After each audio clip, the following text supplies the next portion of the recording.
Time has come. Everybody take a deep breath in. Thank you. So there I was, at least I think, yeah, there. So there I was, cruising the upper 5D astral. You know what I mean? Just cruising in the upper fifth density astral plane, the pure I am presence. And I don't know, it seemed like I had already been doing a live stream for what would have been in Earth time 3 days straight, and then boom, here we are, and now I'm stuck back in this physical body. Let me tell you, it's weird. You come back into the physical body and it's like, oh boy, do we have to go to work tomorrow? Yes. Welcome, ladies and gentlemen, to the golden timeline, to what is it, the end game Earth final, the final series of Earth 2024. It's still 2024, right? Let me know if you can hear me out there. I think it's still 2024, but yeah, there I was in 5D, and I thought we were already live, you know what I mean? And then boom, you get smacked back down here to the earth plane, and it's like, fuck. But anyway, greetings everyone. Greetings. Thank you for being here. Thank you for streaming in the door wherever you are in the world. I haven't asked this question in a long time, but then again, we haven't been live in quite some time. There's many reasons for that. None of them are really good. Other than that, there's many times during the year in which I don't have very much to say. Thankfully, that's been lately. You know what I mean? But let me know, where are you currently? As you're hearing the sound of my voice, let me know, where are you in this current world? Maybe you could say, what planet are you on? I'm genuinely curious. I've just been noticing 2024 has been the year of strange expansion, odd limitation, and this strange global kind of occurrence where it's like, I mean, we're hearing just from people in corners of the world now where I'm like, I never thought that. So thank you, wherever you are in the world. Greetings once again, but we're back. Hopeful Art says it's the final countdown for what though? For what? So some of you guys saw the thumbnail for our show here tonight or today, depending on where you are in the world. Maybe it's the afternoon. I hear it's still afternoon in Canada. Is that true? Those of you guys in Canada, I hear it's like 3 o'clock in the afternoon. That would be crazy if that was true, right? But that's how bad my concept of like time zones used to be. I literally, I mean, well, it's still pretty bad. My time zones are horrible. But anyway, I just saw Don Rogers live from Canada out there. Good to see you. But yeah, where are you guys in the world? Let us know. Where are you at? What's up, Leyland? How's it going? Sony Galactic says live from Phoenix. Well, you didn't say live, but you're live right now in Phoenix. Thank you. I did live in Phoenix for a short time. I would say this was in seventh and eighth grade. So, oh my lord, what, 1988 maybe? Was that? Yeah, I think that was around the time period when I lived in Phoenix, Arizona, 88, 89. Maybe 90, I don't know, whatever. It was like 20 something years ago, but yeah, that was an interesting place at that time. Thank you for joining us live from Phoenix. Holland Sass is on a balcony of Los Angeles. I never thought I would say this, but a lot of you guys have already heard me say it. I do miss LA from time to time. It's been said many a time, by myself ad nauseum, that I grew up hating Los Angeles. For those of you guys that don't know, I grew up a couple hours south, and I can never say the name of my hometown, San Diego. There we go. San Diego, California. That was a pretty good one. And I grew up a hardcore LA hater. Every single time we had to drive to LA, I was like, I hate it. But I really did. I really did. And then I moved there, not really by choice, because it was available to me in 2017. And honestly, I fell in love with it. I fell in love with the very particular type of insanity that comes with Los Angeles. And it's both good and bad. It's both good and bad. Lots of darkness, but also lots of amazing stuff. But I don't know, it has an effect on you. I was one of those people that when I got to LA, I was like, oh, I can do this. Which sounds crazy. Like, if you know me, you're like, what, really? But for some reason, I was able. It was something about it worked. So every now and then, I do look back upon that. Not really for any reason other than just the food, I would say, is better in general. Is that my Taurus my Taurus rising. I think that I'm speaking through. I think that's what Honora would say. But honestly, like the food is much, much better on West Coast in general, which some of you guys will argue that vehemently. That's okay. I've lived on both coasts now.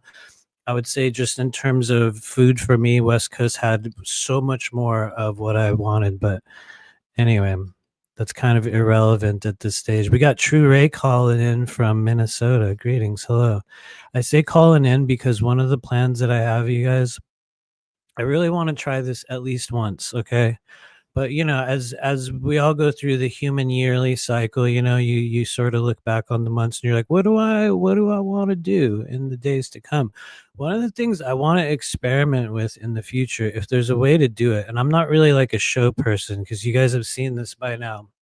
I don't know, sometimes it's like 2 months between when we do lives, but I want to somehow do a call-in show where we can do readings and people can call in, kind of like how we do in the Patreon group. There's a few people from Patreon here. What's up, you guys?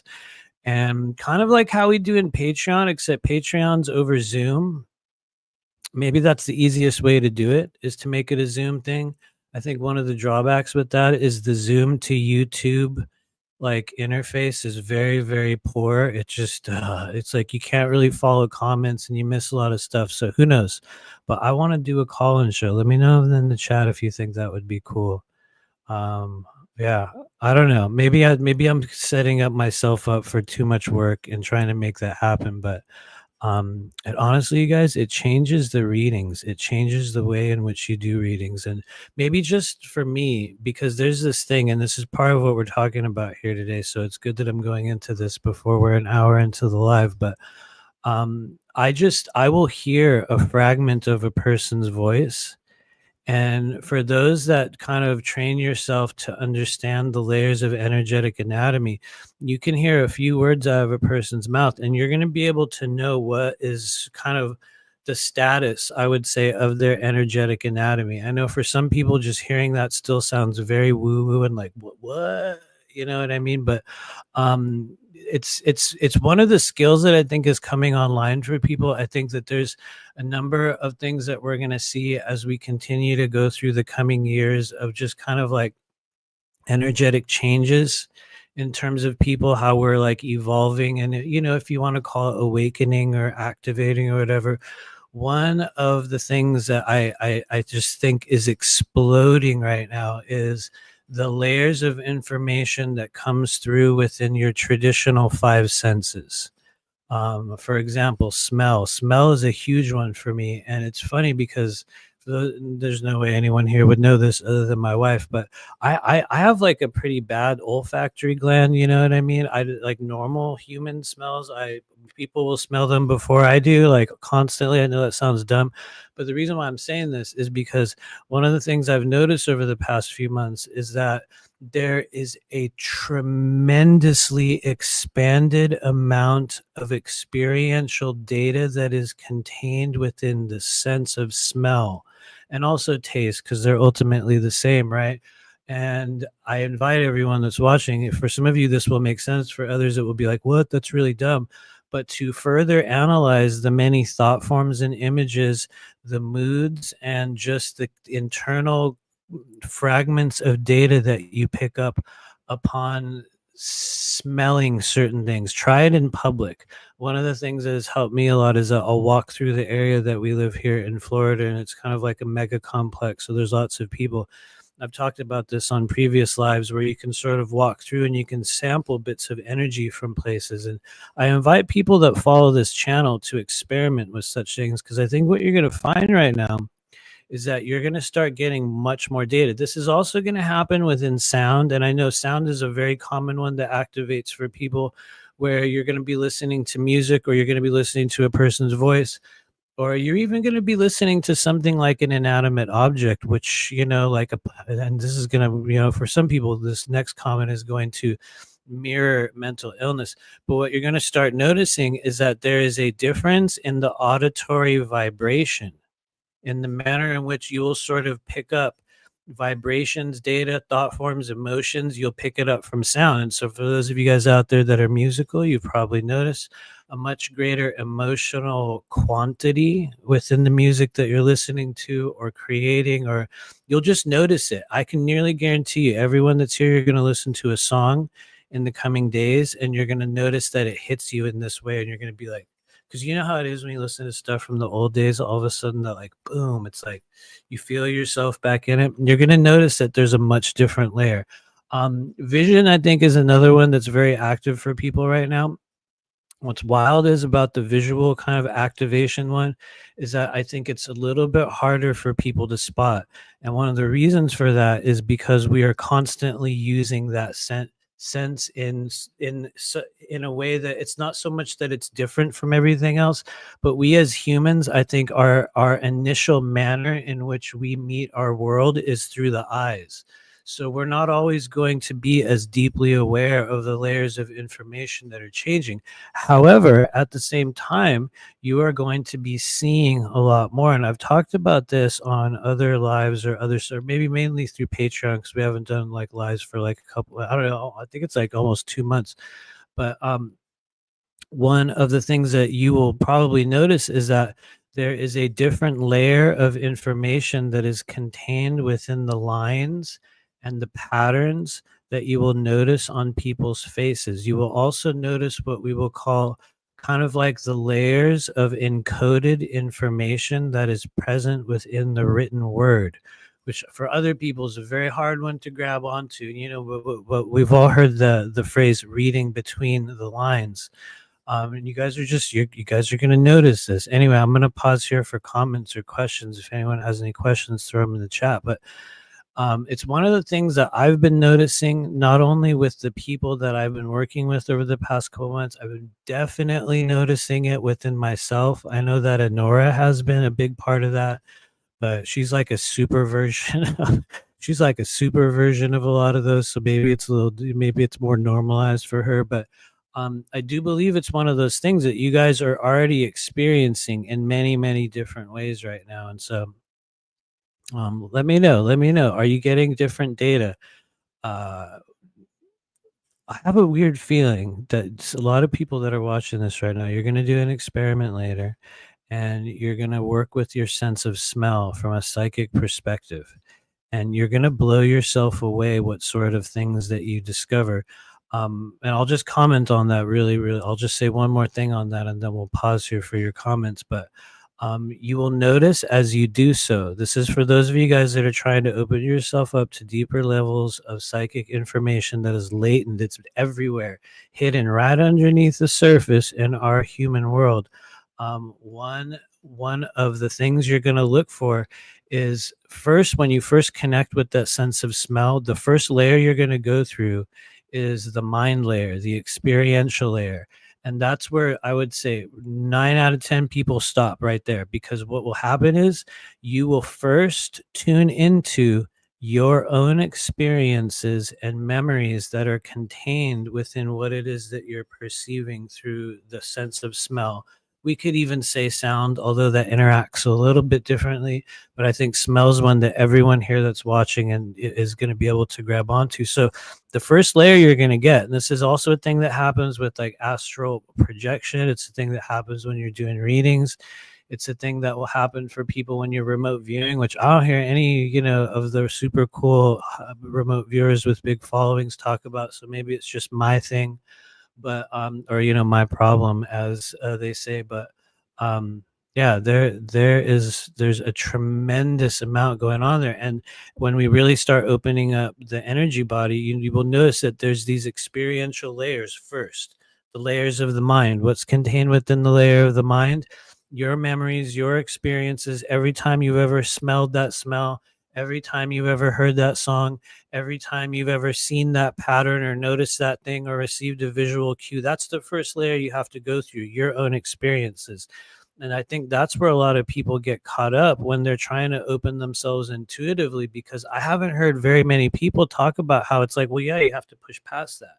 A lot of people get stuck in self-judgment or self-doubt, in the early stages of working, psychically or intuitively, because sometimes psychically is kind of a dumb word, but I guess if I was more SSP'd out, I would say psionically. So, insert psionically if that, gives me more credibility. But you guys are going to notice how these things explode for you in the coming years. It's important to give yourselves permission for it to experience it. And so, anyway, sorry, the messages are backing up here. What's going on, everybody? Thank you. LG19 says it's true things around. Well, there it is. I was trying to make your comment come on the screen. What's happening out there? Good to see you. It's true. Smell things around someone through FaceTime. Yes, this is it. This is literally it. And by the way, it's very, very good to see you, Mr. LG19. This is literally exactly what I am talking about. You are going to pick up a smell in a non-local way, meaning you might even be watching me right now, and you're going to pick up the scent of this environment right now. You're going to be looking at a person on a screen, and you're going to get and you're going to be like, where is that? I realize that's not me. Some people, or most people, I would say, that aren't necessarily devoting themselves to the path of awakening, higher levels of non-physical data, are going to perceive such a thing, and their mind is going to immediately file it away into like, oh, well, that's just my imagination, clearly, or like, is that me, sort of a thing, you know what I mean? And you won't think a second thought. But like you said, you will have it'll happen through something like FaceTime, you know what I mean? And that's how you're going to know, which is a really, really good. That's really cool that you have had that experience, because that's literally what I'm talking about. That is literally it. And so I guess technically, what is this? What is the if you want to get technical, the psychic label for that, or the Claire Gustance, or would that be Claire Aliens psychic smell? It's funny because I was writing all about it in the book that came out in June, which I will, yes, I will talk about it eventually. But there was actually a whole section of the book that I wanted to include much, much more about my specific experiences with the Claire abilities. Um, but as it stands, it's already like almost 450 pages. For those of you guys that don't know, literally almost 450 pages. So it will be talked about in further works. But I think that was one of the things that occurred for me very, very early on when I started this journey. That I will say I am grateful for it now. A lot of you guys have heard me say it a literal billion times. I was not the cool version of an activated being. I was very honestly, in a lot of ways, it brought out a lot of my worst unhealed traits of my previous selves. It was like there was a lot of newness and like freshness and like organic changes that were occurring, within my psyche and my personality, and a lot of physical changes that were occurring. But then there was also like a tremendous amount of like really bizarre, just buried childhood wounds, and just old, what I would call like snares of energy that had been contained within me.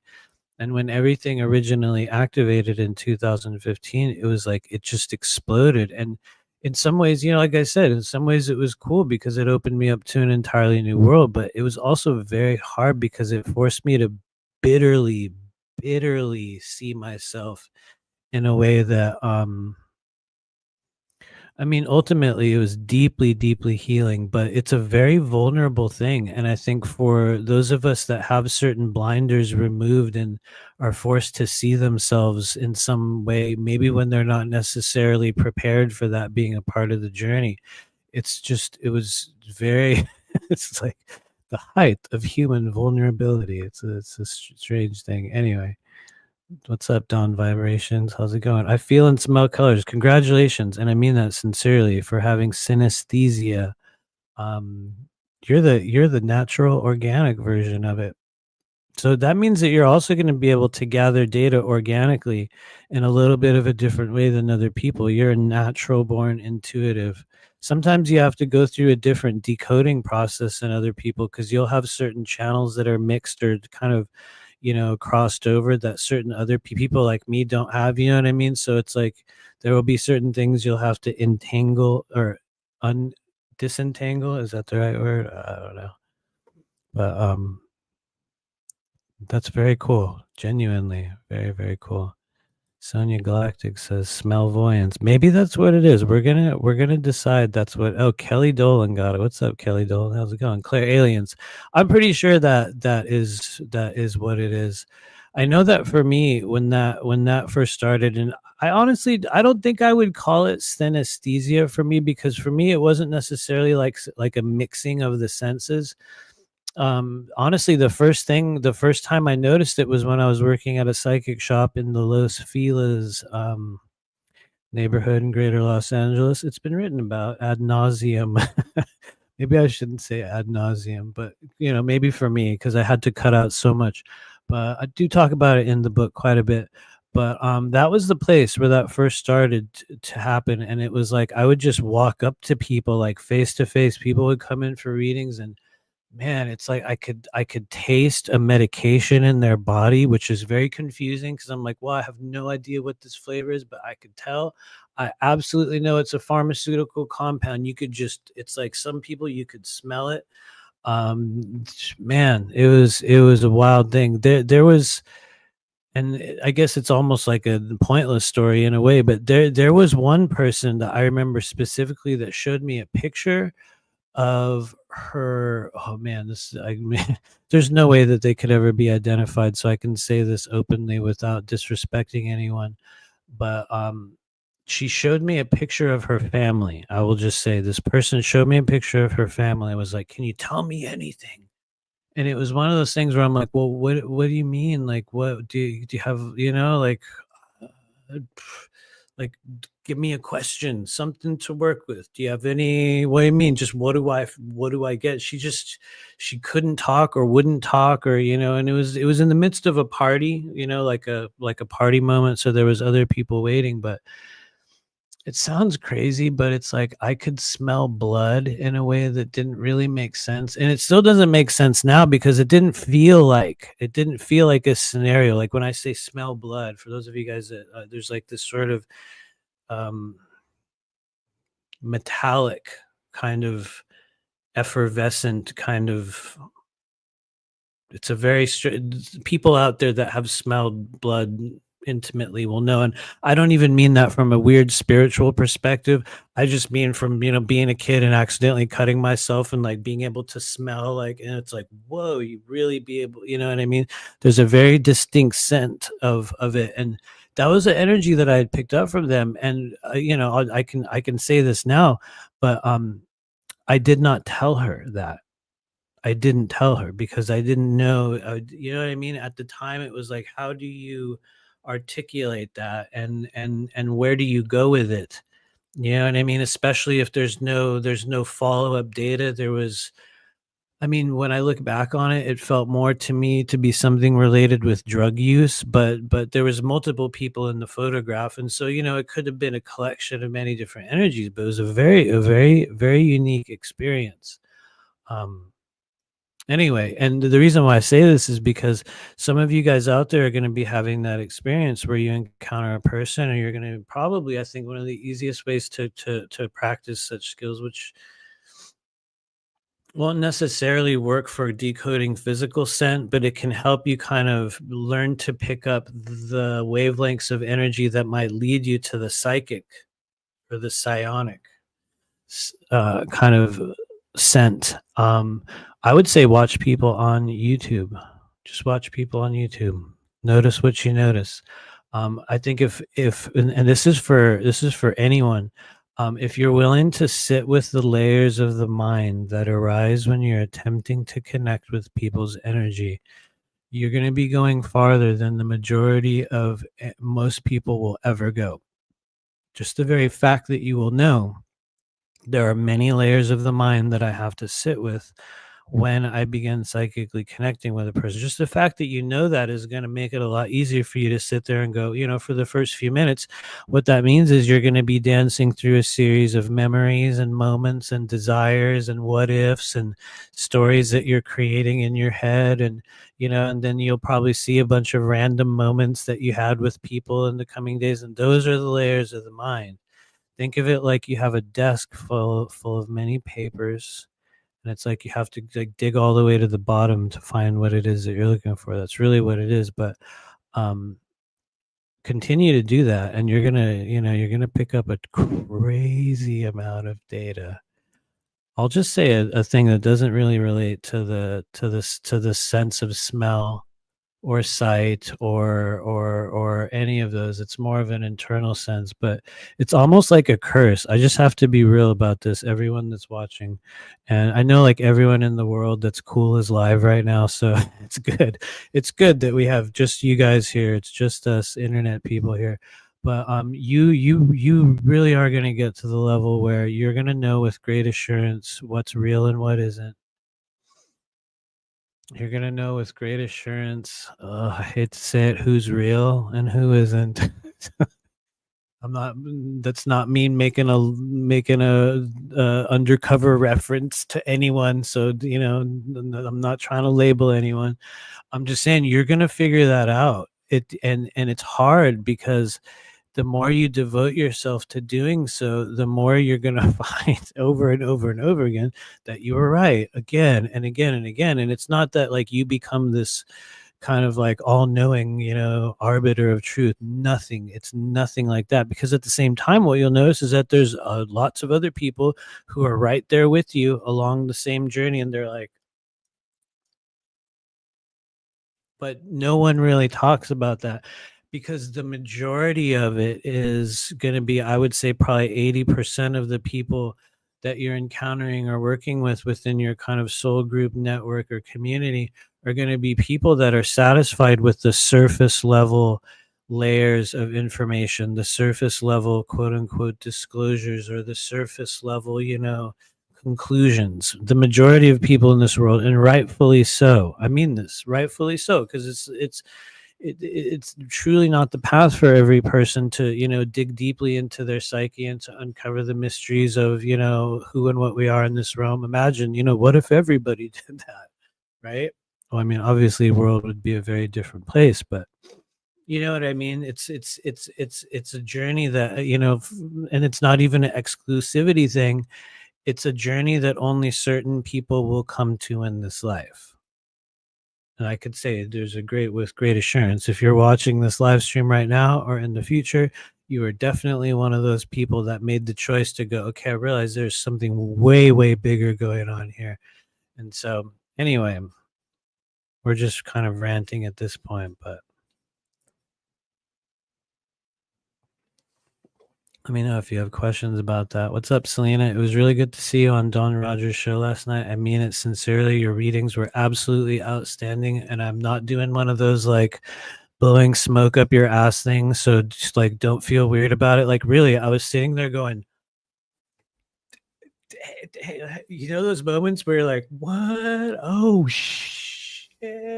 So I pray that you will do more. And I mean that sincerely. Both me and Honora were like, what the okay. All right. Now we know. Now we know. And so honestly, you should be well, I shouldn't say should, but because you'll do it when you're ready. But I just want to give you that because it was like, okay, you will recognize people that have it. And so you definitely do. It was no mistake, but good job. Good job out there. Anyway, what's up, Amber Ray? It is a low, no, right? It is though, right? Because you start to see things so differently. You will start to see things very, very differently. And that's kind of brings us to one of the themes that we have for today. And a lot of you guys know this. I'm like the least astrological professional psychic in the entire world. Well known, well known. Don't ask me anything about planets. People tell me their birthdays and readings. I'm like, yeah, all right, you know what I mean? But one thing we do know is Pluto is making a major journey through our current world right now. Um, Pluto and Aquarius, I think for me, or at least that's what I've been told for a lot of us. And it came in alignment with an internal knowing that kind of came upon me over the past couple of weeks. And that has to do with a very distinct path of individuation and kind of pulling away from a collective focus or a collective kind of, I'll just say it, a collective delusion in some cases, and kind of paving your own way and a little bit of a, maybe with a little bit more fire, a little bit more dismantling of the current version of self. And I think a lot of that is also due to, I've been a little bit quiet over the past couple of months, which honestly was very, very good. It's been a very good fall season. I've got to focus a tremendous amount on physical health. This will be a strange offshoot to what I was saying, but for those of you guys that are, post 40 and you're trying to lose weight right now, the greatest thing I have done in the past, I would say, decade of trying, off and on to get in shape and failing. But honestly, the greatest move I think I've made in the past few years was I started walking with a weighted vest. For me, it's 18.8 pounds. You might get more, you might get less. But let me tell you, that was a turning point. That was an absolute turning point in some form of like just regeneration, weight loss, inflammation within the body. It's almost like something needed to be compressed and worked harder. And I've talked to a couple other people within the post 40 kind of Generation X kind of team. And that is kind of a reality for a lot of us right now as we hit this decade of our life. There's something that needs to begin being regenerated in ways that we often haven't addressed for usually maybe a decade or two.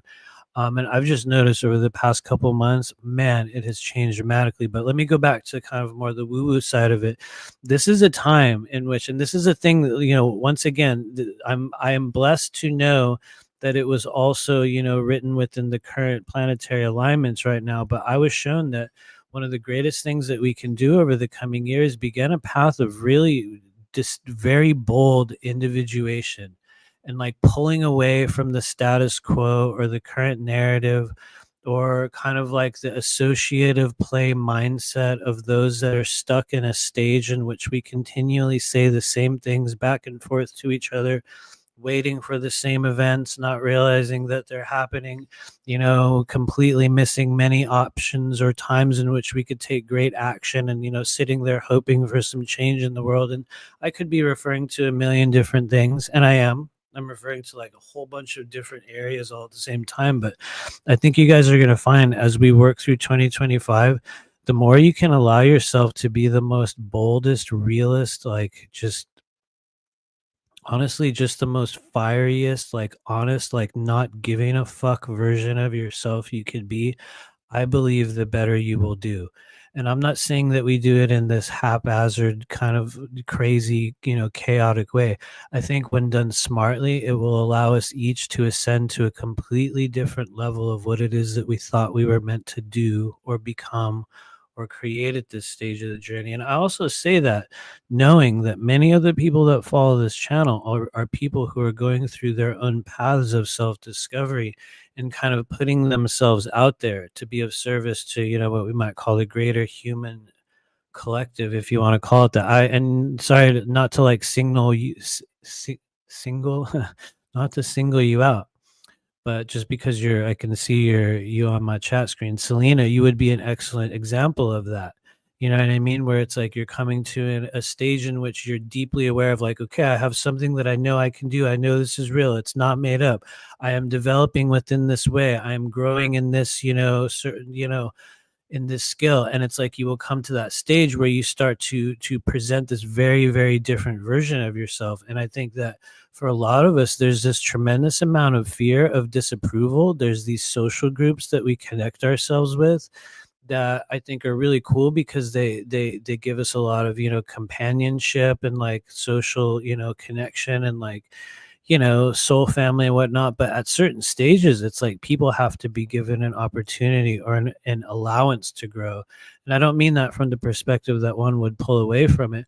I mean that from the perspective that one would be so bold as to allow the truest version of themselves to come forward in the coming year, regardless of what the fuck anyone around you thinks is cool or uncool or possible or real. You know what I mean? Because I will tell you this much, and then we're going to start doing readings, just so you know. When I started doing this work in 2017, and I don't really talk about it that much on this, on lives. I think I talked about it a while back, and people that know me, have heard me talk about it, but I received a tremendous amount of ridicule when I started this.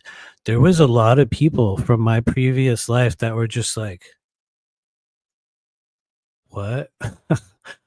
What? Matt? Huh? Matt? He's gonna be a psychic? What? Huh? Like, you mean it? Seriously? What?" It was literally that type of a thing, like, "Huh?" And I mean, so many times, and I know for a fact because it was said to me almost word for word, "You'll be back. Don't worry. You'll be back. You can always come back." And I was like, "No, not. I'm gonna go do this." You know what I mean? I was on fire to go, enter this whole new stage of my life. And honestly, had I have listened to that, had I have been worried about the social disapproval of it.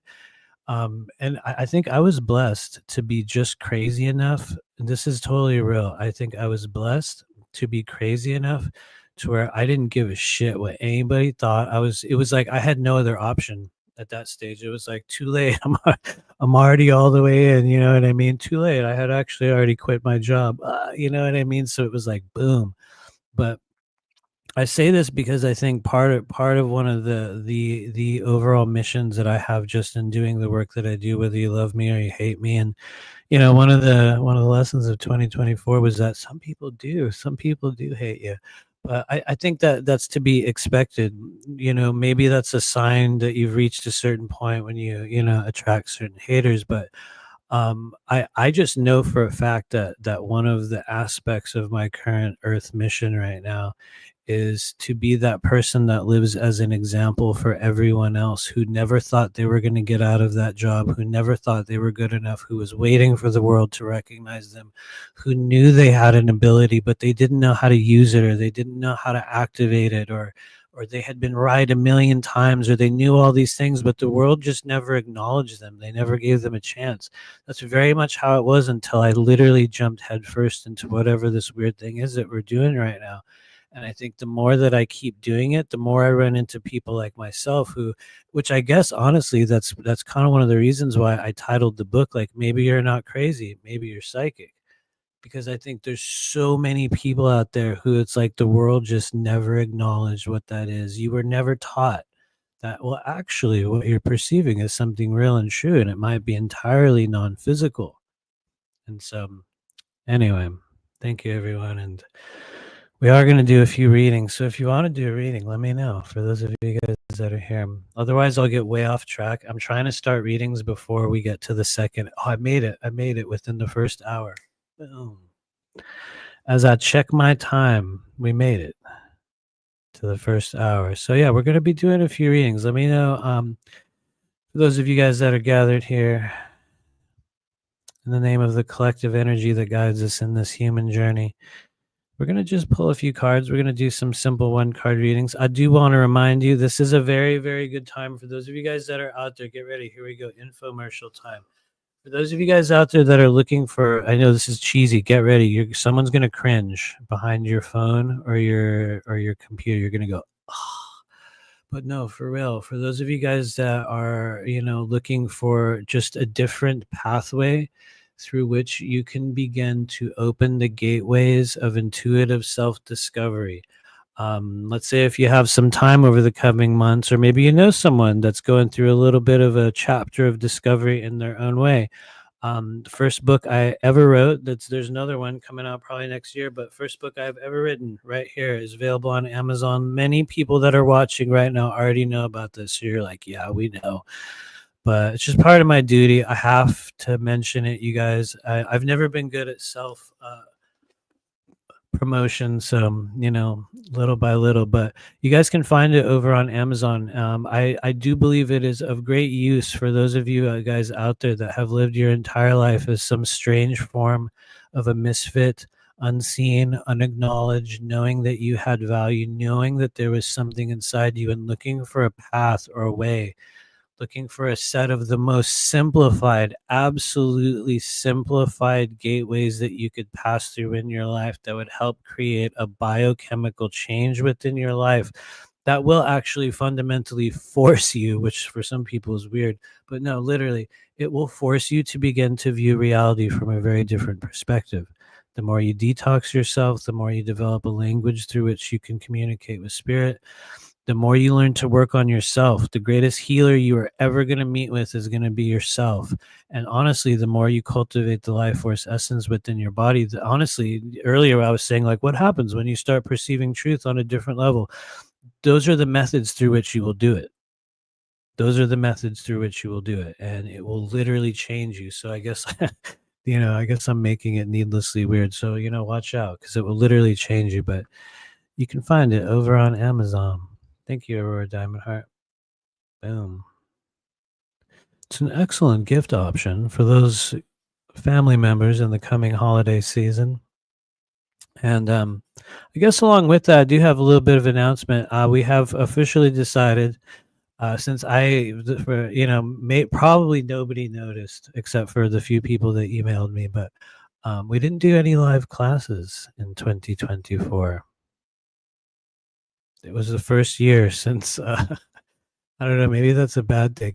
It was the first year since 2019 that I did not do any live classes. But it was appropriate. It was the way it was supposed to be. However, that said, have made a decision. We'll call it an executive decision. We're going to be doing multidimensional tarot to start out 2025. And so look for an announcement. I'm following a little bit of a plan right now, so we're going to make an announcement mid-December. And it looks like we're going to be launching Multidimensional Tarot 2025 late January. So it's coming up. It's coming up. It might be February. It might be February, but it's going to be a very, very different journey through the tarot. And when I say very different, I don't necessarily mean like an overhaul in any way, shape, or form in terms of the methods or the subject matter that we talk about within the tarot class. I would say much more from the perspective of we're just going to spend more time on it and dive more deeply into the themes and into the cards. And so there's a few people in the chat. I think a couple of you guys have been to 3 out of 4 of the last few tarot classes, and this one's going to be 6 weeks. It's going to be 6 weeks, which here's the thing. It's like, I truly believe that if you actually really, really want to begin reading tarot, you're going to need to spend some time with it. And honestly, 6 Sundays is really not that long. Let's be real. Although someone out there is going to laugh from our previous tarot class because they're going to be like, wait, what? Hold on. He's talking about 3 hour long classes. Yeah. Usually, maybe longer. But if there's one thing, you're, by the end of this experience, you're going to be able to pull out a deck of tarot cards, and you're going to be able to start throwing down cards in front of anyone.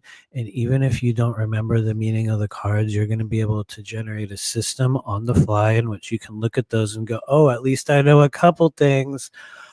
You could, because you definitely can. And a few moments ago, I was talking about the book that came out. That is one of the 4 gateways of intuitive activation. Divination.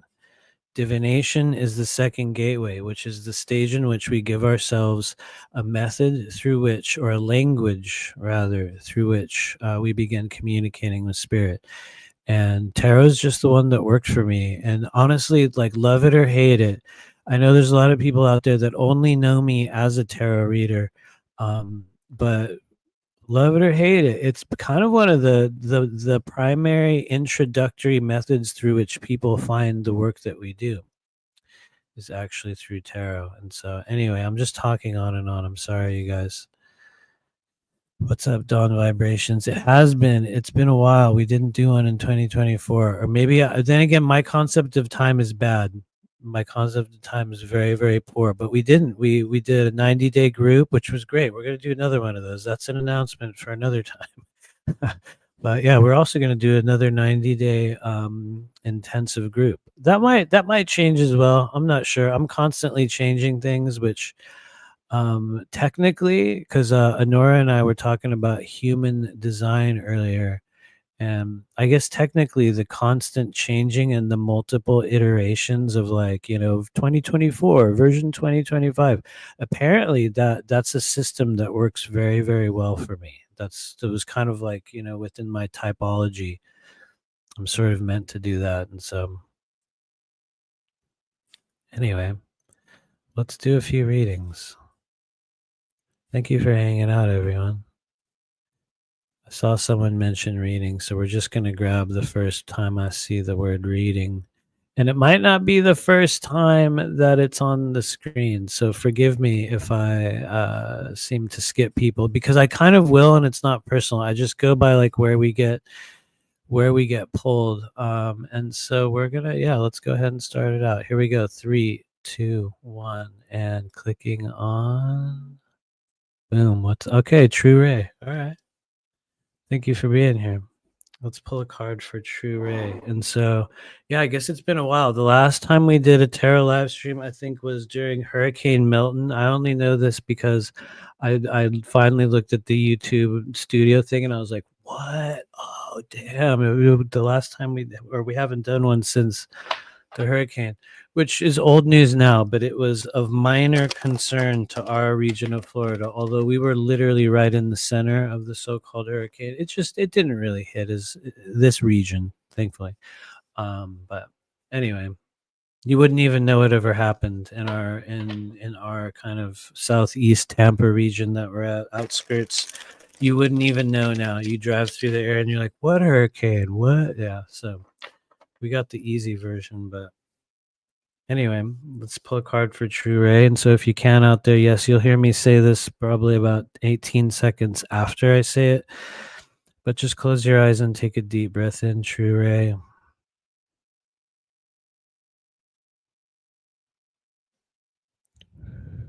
There we go. And yeah, here we go. 3, 2, 1, and boom. All right. Okay. Thank you, True Ray. As the first reading for this evening, you've received a Page of Cups, which honestly is a very, very good thing. Now, Page of Cups comes with maybe a lot of information, maybe a little. I talk about it all day long, so maybe to me it's nothing. But if you receive a Page of Cups and you're wondering, what do I need to know right now? Let's say from the lens of psychic or intuitive activation or psychic or intuitive abilities. One of the things that we'll be activating within the beholder of this card will be pure empathy, your ability to catch a feeling. You and a lot of you guys have heard me say this many, many times before, but many of us as children were the type of people, or as adults, doesn't matter. You just enter the room, right? And you're going to feel the emotions, you're going to feel the vibe. You know what I mean? Sometimes it'll make you feel sick. Sometimes it's going to feel exhilarating. Page of Cups is the number one biggest empath in the entire world of multidimensional tarot.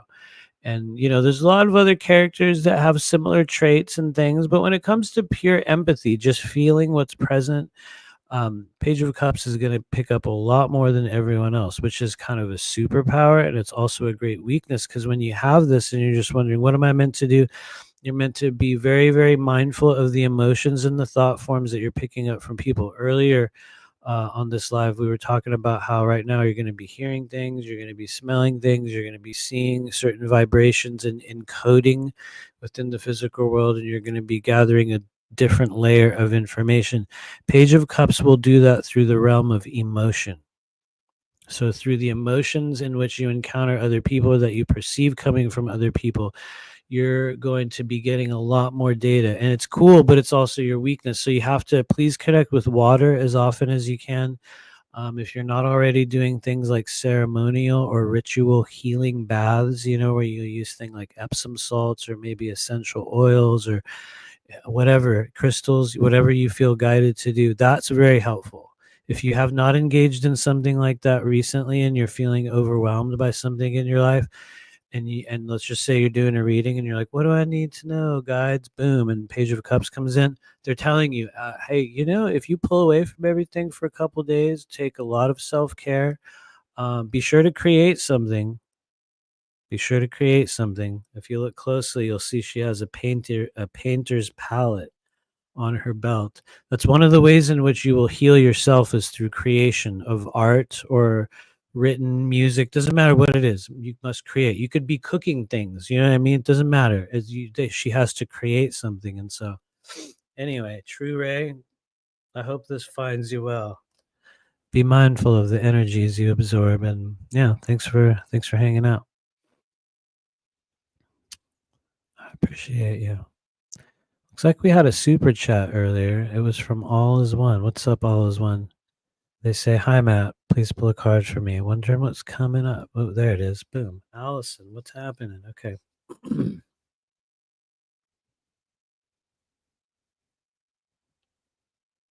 I'm gonna pull a card.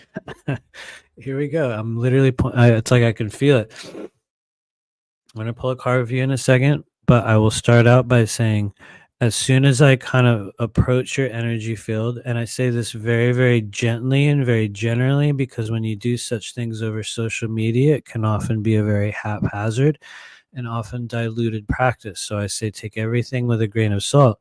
But as I approach or kind of enter into your energy field, I feel a lot of throat chakra energy, or maybe we could call it communication energy, or just words that need to be said, or every now and then it's like there's somebody around that you need to shout at, or maybe there's just a lot of something that needs to be like exclaimed from your being. When I approach your energy field, it's like a big throat bubble. And so I don't know, maybe that doesn't make any sense to you. Maybe, maybe it does. But maybe you could ask yourself, and I say this with respect, maybe you could ask yourself, like, what is it that I'm not saying right now? And with that, let's pull a card.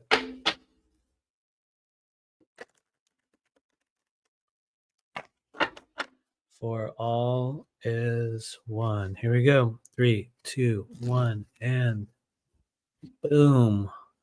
Whoa, all is one. You got an interesting little interesting little transactional stage that you might be in right now. It might not be as happening in terms of what this represents for you. The Four of Wands shares a similar trait with cards like the Lovers and cards like the Two of Cups, and not from the perspective that they mean the same thing. Because for people that know, they'll be all, well, they kind of all mean, yeah, they mean different things. But what I mean is that they're going to represent something different based on the person that receives it. So wait, where did they go? There it is. I don't know why I took you off the screen. All is one, but you have a Four of Wands right now. And so first thing I would say is please look at this and decide, what does this feel like to you? What is it? Your imagination is going to go in a certain direction, and that's usually where it needs to go. And so now that you've taken that into consideration, which may or may not make any sense to you, the Four of Wands will come at a stage in which one of the greatest things you can do is to practice and repeat, to continue to hone or improve upon the balance that you're experiencing within your passions, within the manner in which you connect with other people.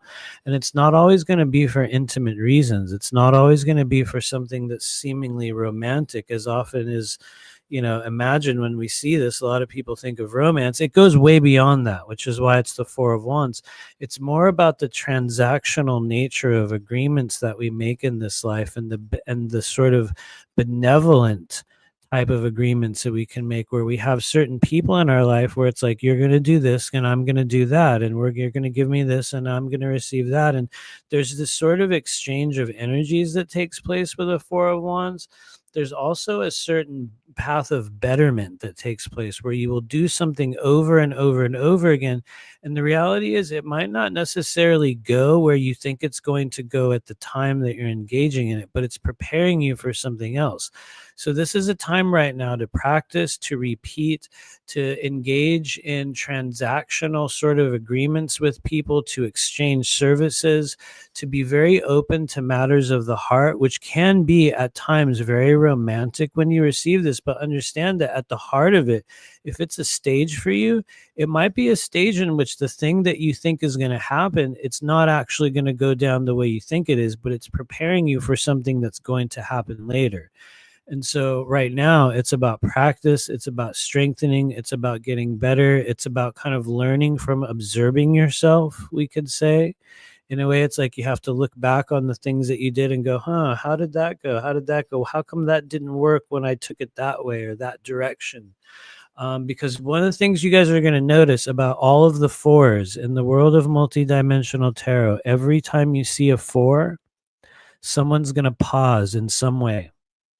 They're just going to pause. And so you might pause for a long time. You might pause to practice. You might pause to reconfigure yourself. You might pause due to other people. You know what I mean? If you get a four of swords, it's just like, well, it's just going to stop regardless. And four of wands will say, well, actually, we're going to pause you so that you can get way better at something and so that you can experience it in a very different way later on.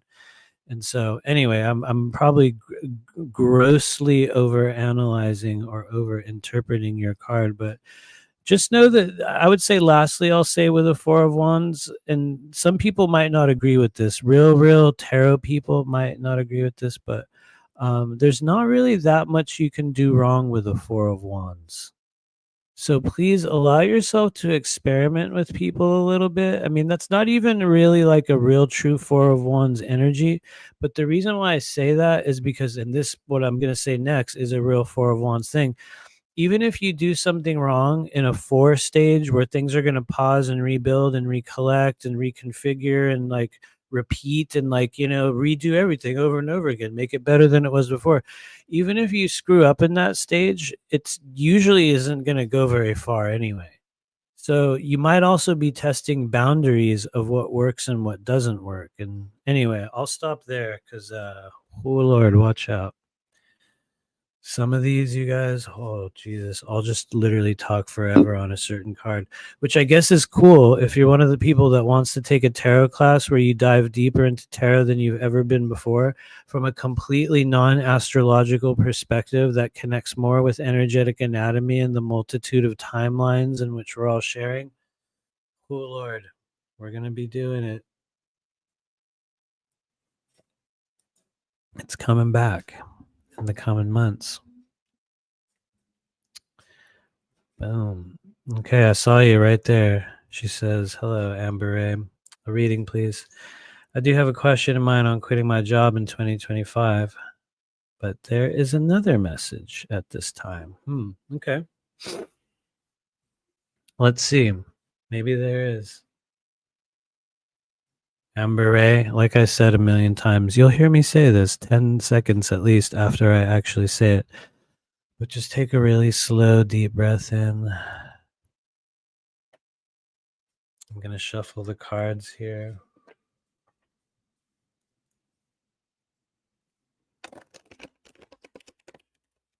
Well, I can tell you this much from the perspective of what we might call momentum, pushing or guiding you forward. Like you could think of it like, like the stream of energy that's pushing you toward change or growth or whatever it may be. If you're asking about the subject of work, job, career, it does appear that you're going to come to a natural, organic transition with that. I would, I'm very bad at doing time periods, so please take what I'm saying with a grain of salt. It does look like within the I'll give it a really generous window. Within the first, I would say within the first half of 2025, you are going to experience a much more organic understanding, probably a lot sooner, because you're going to be like, what? That's so far away. It could be a lot sooner if you really, really devote yourself to it. But yeah, there's an organic shift that can occur within, if you want to call it a career or a job or something like that. So maybe hang out for like, unless you see and know that you have a better option right now. I would say just based on what I believe to be the momentum that is pushing you forward in the now moment. Once again, take it with a grain of salt. But it seems as though your experience within that current place is not fully done yet. At least I don't think it is. But anyway, I say that very, very carefully for everyone that's watching. I say that carefully because I believe that it's very haphazard and often foolhardy to make very hard and fast conclusions in terms of psychic readings on social media in a group scenario like this, and also when you're just doing one card readings. Although, let me be real, the one card reading in some cases, you guys, is the most powerful one you can get. But I say that because it is very much like, and this is the thing I was talking about in our Patreon meeting. I think it was in Patreon. It might have been on somewhere else. I kind of get mixed up in a lot of things, but one of the things that I do when I'm connecting with people doing readings like this is, which is why I sort of close my eyes and take a breath, is I will, over the years, I've created or maybe shown, who knows what the right term is, but it's like within my mind's eye, I will take a breath in. And one of the tools I use is I will imagine a book and I'm flipping through a book of many pages. And as you really generate self trust within your mind's eye, you will eventually land upon a page. And if you really trust, like instant and really jump off a cliff, you'll land on a page fast, like real fast. And when you land on that page within your mind, you just make an agreement with yourself to just start talking and to just speak through what it is that you believe is coming out or what is being shown. And so, for in a lot of cases, when I'm preparing to do readings for people here, and it's not a card that I'm pulling, it's more me feeling into their energy. It's like I'll just open a book in my mind and go through it. That's a kind of a hard one, I think, for people that are starting out because it requires a level of radical self trust that for some people can be very frightening in the beginning. Well, not for some people, probably everybody it's frightening for. And then the other thing that I will do, which is often I have noticed over the years where I tend to get much more data about what's going on within the body. Like when I say you can hear something and kind of know what's going on within people's chakras or honestly meridians and organs. One of the ways in which I have figured out that just works for me might not work for you, although I do believe it will work for most people who really devote themselves to it. Devotion to a practice, I think, is really the secret ingredient that most people don't really add. It's like you have to be maybe even obsessive to a certain extent. But the other one that I do is, and it's kind of a two-part thing. It's one part visualization and another part breathing. But I will imagine in my mind's eye two cellular structures kind of coming together, and you guys will figure it out in your own way. You'll probably see it if you lock into my left eye for just a few seconds. I'm totally serious. I'm not joking. And you'll perceive it in your own way within your own internal mind's eye, the image of like two spherical structures that will come together and the cell walls touch and they become one. And it's like the field of energy around that person. It's like that's the process of you entering it. And so that's the visualization practice that I use. At the same time, it's funny to hear myself talk about this because I make it sound like this big, step one. First, I do. It's like a thing that I just go tuk, tuk, tuk, and just do it now. But as I'm visualizing that, I will take a breath in, and the breath that I'm taking in, the intention behind it is to breathe in the energy that is present within that individual. And so, what I've noticed is when I do that, that is most of the time, where you just get this whole, it's almost like this like readout or sounds dumb. It's like this readout or layer of information that shows up. In some cases for me, it's like auditory, where it's like I'll just hear, it sounds dumb. It's like I'll hear someone saying it. Usually it's my voice like saying certain things. Or in some cases, which is I would say maybe the more common one, I will feel it within the body. I will feel this sort of like surge or this thing, in certain areas of the body.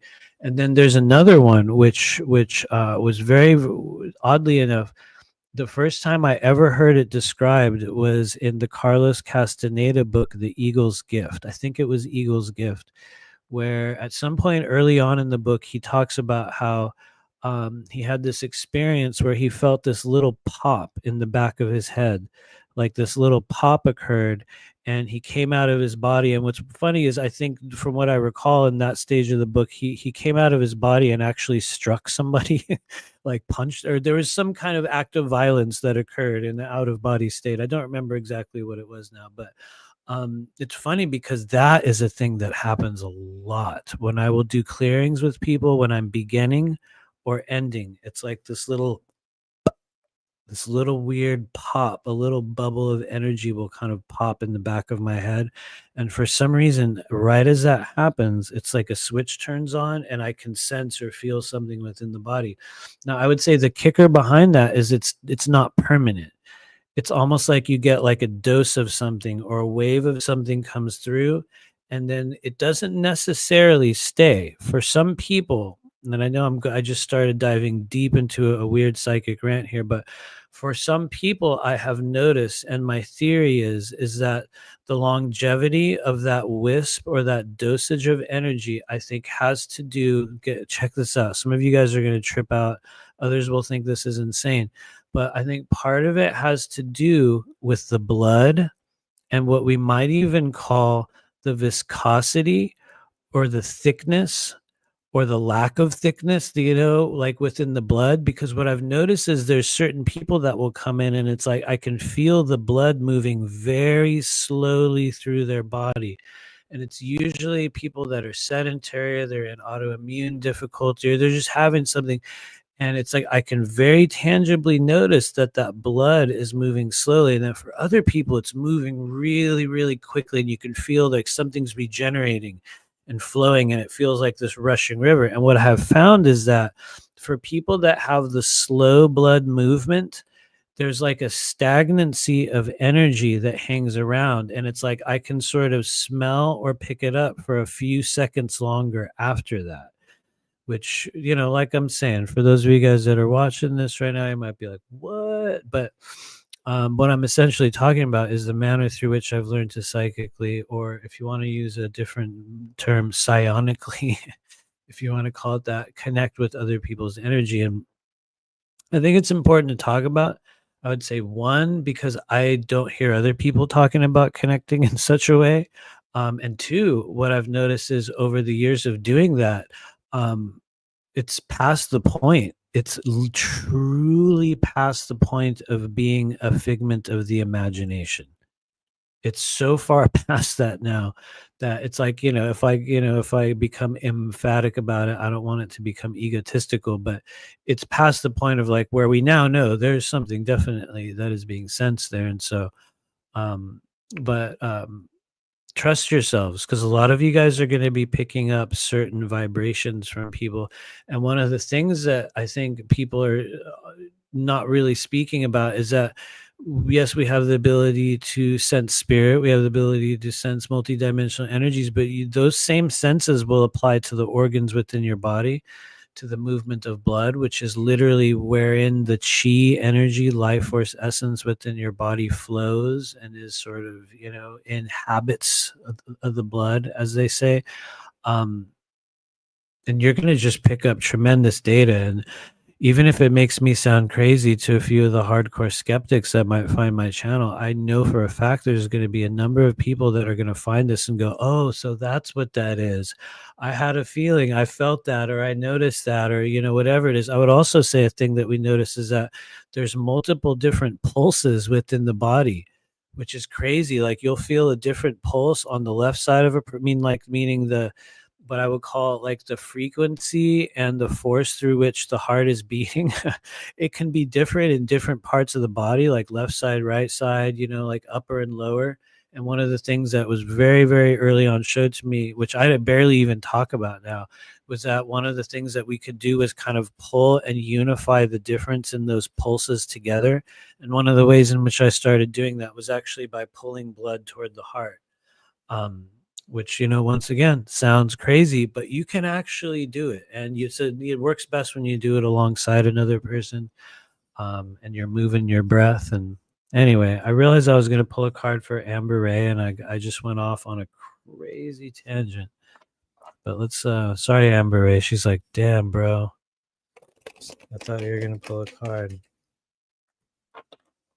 And then we're going to move on. Who knows who will be next, but just quick. And so I always say this, but this is for other people as well. A lot of people will come here and you guys will ask for readings. And I often go off on tangents or like pull into other stories or whatever. And so when I say that we're pulling these cards for a certain individual, I'm aiming it at that individual, but the nature of multidimensional tarot. And a lot of you guys know this because you've heard me say it a million times. But for those that don't know, The nature of multidimensional tarot is that it applies to many different scenarios, many different people, and many different timelines, all in one moment, all in potentially just one symbol. So, if you want to get technical, it's more than just an individual reading. But here we go for Amber Ray. 3, 2, 1. Boom. Wow, you got a good one. Judgment. And for anyone else that needs to receive it, judgment is one of the most, I would say, misunderstood and often feared energies in the realm of tarot, because most people see it and they see this fire. Well, depending on what tarot deck you have, you might have the Thoth deck and it's just a weird symbol, or, you might have one of the other 20 million types of tarot decks, and it'll be a totally different image. But judgment is what I would call a forced transformational stage that occurs in one's life. It can also be a momentary experience, so it doesn't have to be a period of time. I would say for most people it ends up being a period of time, but for others it can just be a singular moment, which uh, I'll just be real. It's a phoenix moment. Like, you're gonna go through a death cycle, and it could be your ego, it could be a career, it could be a relationship, it could be a job, it could be all those things. It could be health, it could be just you and your own self identity, which is what it is for most of us. And so judgment will come into your life, and you're gonna take a really, really long, hard, and potentially painful and maybe even bitter look at your life. And I'm just saying that because, I mean, let's be real, it's judgment.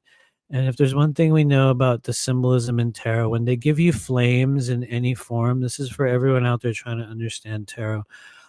The flames are going to indicate that there's going to be some form of a trial, or a destruction and an evolution and a regeneration, and something's going to fall apart and burn up, and something's going to come out of it. So, you can imagine there's going to be, shit's going to go down, and judgment will come into your life.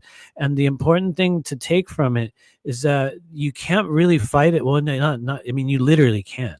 Judgment will come in, and you could hold it off for a little while. You could resist changes.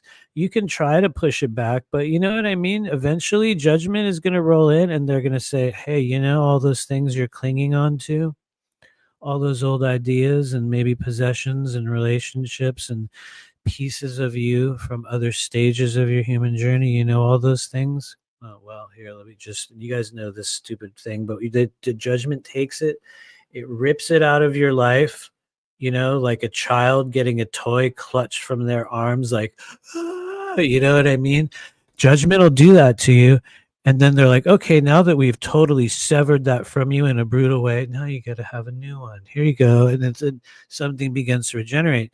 But it's at the cost of you allowing some piece of you to die. And for some people, that sounds morbid, right? You're like, oh my God, he's making it so morbid and emphatic. I mean, from a, symbolic sense. Maybe it's just a belief system that needs to die within you. Maybe it's an outlook. Maybe it's idea about yourself. Or maybe it's everything you've become over the past 10 years of your life. I'm saying that humorously, but every now and then it is. Anyway, yes, we're going to do a few more readings here, ladies and gentlemen. Thank you, everyone, for hanging out with us. I'd love to hear any questions that you might have. What I really want to do is an AMA, Ask Me Anything episode, but I'll be real. This is what, okay, here we go. This is one of those channels that it's like 80% of our of our viewership are people that are subscribed. So if you're not subscribed, you can definitely subscribe, and sometime in the next 15 years we'll get to 7,000 subscribers. But we are one of those channels that's primarily watched by people who are already subscribers, so a lot of it you guys have already heard. But anyway, well, wow, I just totally lost my train of thought. And hello, Spider Bite. I noticed they mentioned Tasmania, and I was like, what? Thank you, Spider Bite. I was like, what's up with Tasmania? Not that I know anything about it. It's just that was a very successful way of You caught my attention there. In fact, spider bite, I don't know if you asked for a reading, but just because you that was a good, I don't know, for some reason I wanted to know what was up with Tasmania. Maybe add it in the chat. It probably has nothing to do with what I was saying, you know what I mean? But we're gonna pull a card for you. We're gonna pull a card for you. And yeah, let me know if you guys have any further questions about psychic activation, or you can ask me a totally random, just anything human based, because I do. I want to do an AMA, but because we're made up primarily of subscribers, they're like, yeah, we already know, we already heard all about that. So you can help open us up to a whole new viewer database by petitioning the AI Archon Digital Lords. You must, what do you have to do? I don't know. I didn't have a determined line for that, but I don't know. Oh yeah, here we go. You must conduct a biodigital sacrifice. You have to sacrifice one of your old laser discs from 1983, or if you really want to, you have to sacrifice one of your 8-track tapes from 1976. If anyone out there has one. So you're gonna have to sacrifice something to the AI gods, and then they'll sort of allow you through into the realm in which they don't somehow continually block people from finding your channel. And so, for the record, I love the YouTube AI. I think it's wonderful. We're friends. We hang out all the time. Um, you know what I mean? We're totally chill. I voted for the YouTube AI in the most recent election, YouTube AI 2024, just so they know that I favor them. Anyway, this is for Spider Bite. Here we go. 3, 2, 1. Boom. We're going to see this together. I have not seen it. Here we go. 3, 2, 1. And now my eyes are open. Oh, Lord, Spider Bite, you got a complex character. Let's be real. There's a few people out here that know. I saw Aurora Diamond Heart in the chat. She'll know. Selena probably knows too. I know a lot of you guys know tarot, so sorry if but man, you got a Knight of Cups. Why is this a complex character? When a Knight of Cups enters your world, this is the time for you to go deeper into your emotions, deeper into your sense of self, deeper into what you understand to be true, deeper into the mystery that is within you than you have ever been before. And I got to be real, it's not going to be about the outer world. This is not a quest for information or guidance or wisdom from anyone outside of you. It's going to be you inside the depths of your soul, diving down deeper than you've ever been before, which, like I was saying earlier, and I was saying it in a different context, but it's a very, very vulnerable, like extremely vulnerable thing. That's one of the things you guys are going to find about the Cups characters, is that they are all this is the realm of emotion. I mean, truly realm of emotion. And I didn't know if that was on the screen, but it looked like there was a spider crawling down my wall. There is. Some of you guys will see that in the background. There's this. It's literally. It says Spider Bite, and there's a spider over my shoulder, literally crawling down the wall right now. So Spider Bite. That I don't know. That kind of means something. Anyway, um, because this is the emotional messenger, and so honestly, right now, just dive deeply into your emotional body. You're going to discover something about yourself. You're going to draw people into your world. Yes, for real. There's literally I personally don't really like spiders, and I kind of want to squish it, but I don't want to be that guy. So I'm gonna hope that he takes off. So I'm like, all right. Anyway, Spider Bite, thank you for showing up in physical form on my wall. But yeah, Knight of Cups, you guys, the emotional messenger in the realm of multidimensional tarot, reminding you to connect with the deepest, innermost aspects of yourself. One of the things that you'll just notice about people that have a lot of Cups characters, and maybe this is you, Spider Bite, maybe it's not. But a lot of people don't really know you, or a person with a lot of Cups energy. It's like they know this, they'll know that, they know this over here, but they don't really, really know you. And that's because Cups characters will have way more depth, and they're only going to show like the upper layers of themselves to the world.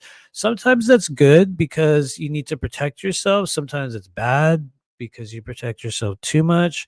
Sometimes we, like I was saying earlier, we did not get acknowledged by the world. And so people that have a lot of Cups energy will be, they'll hold something back, they'll always be like, "Oh," they can be hesitant.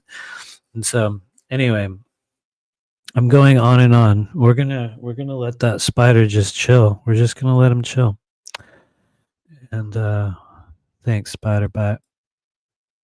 I hope it finds you well. Thank you for joining us, everyone. I saw someone say that they were a first time person here. I don't know who it was, so I'm gonna scroll through the chat. But if you are here for the first time today, if you've never watched this, let me know in the chat. Oh, there it is. What's up, Master 11 Her? Thank you for being here. New subscriber. We're gonna pull a card for you, only because I saw you scrolling through, and I don't know. It seems like a good thing to do, but thanks for rolling through. Anything that needs to be seen or heard for this individual, and just like we've done before, we'll take a slow breath in.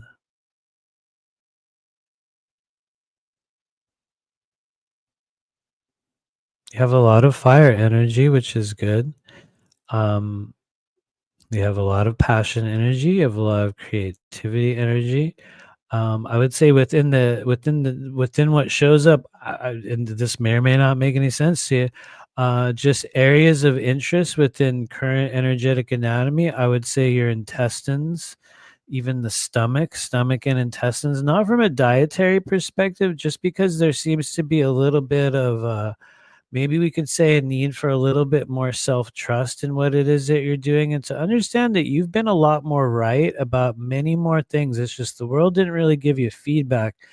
And I guess feedback is kind of a important term to use, because I would just say from an empathic perspective, it seems as though you're getting signals from your body, from your intuitive self, from your solar plexus, if you want to go there, from we could, probably your intestines, meaning there's aspects of yourself that are giving you messages and energy, and you might not necessarily be acknowledging it. And you're going to know a lot more about that. But I would just say, if you've been thinking in your own way, was that actually from spirit, or was that actually a thing they're trying to communicate to me? Was that actually real, or was that just my imagination? I mean, in many cases it is, but it feels like you might do that too much, because seems like sometimes they speak through you, and it's like you might try to like cancel it because maybe it didn't fit in with what it is someone else told you, or what you'd heard, or it goes against what maybe a more popular person, like, how it is. We unknowingly bind ourselves to the limitations of people that are seemingly doing more, have been a greater example than us, and there might be a little bit of that. But I would say self-trust. Maybe I could say it in way less words by saying there's a greater need for self-trust. But I say that truly with respect. And so let me just pull a card for you. 3, 2, 1. Oh, here we go. Boom. We're seeing it together. Well, congratulations. You've received the Two of Swords, which, oh, Lord. Well, for some people, you guys, Two of Swords can be a hard road. For some people, it's a little bit, of a rock in a hard place. Oh, it looks like our spider took off,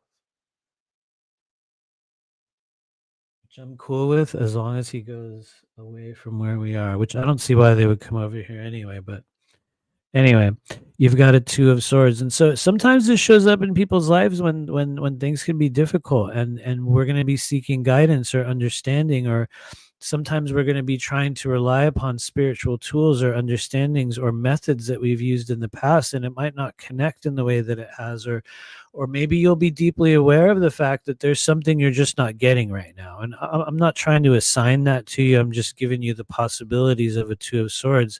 But it's very important for you to remember your true strengths.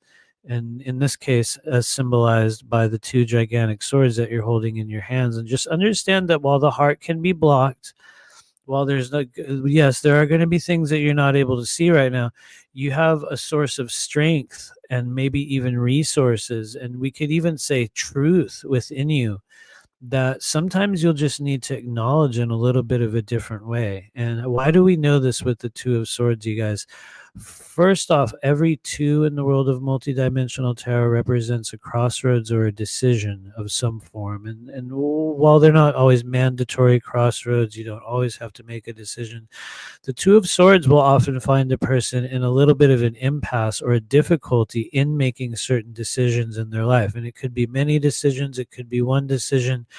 They'll be searching for guidance or understanding, and it won't really come. And the twos tend to be, they don't stick around very long, but for some people they can be deeply uncertain because, like I was saying, especially when it comes to Two of Swords, you'll try to rely upon tools or skills that you'd used in the past, and it might not work in the way that you were hoping it would. And so please play to your strengths. I would say, before I go on that one, play to your strengths, because you're going to be really powerful in a way that you won't necessarily see. And that's how you'll know you're in a Two of Swords. It's like you won't see it just by looking at them or you looking at yourself. You won't notice that strength. It often takes someone else outside of you to go, you're really, really good at this or that. In this case, honestly, if you want to go pure swords, it would be psychic discernment and communication, especially of the unspoken word. And so, anyway, I don't want to go on and on. We'll stop there. But thank you. Thank you for being here.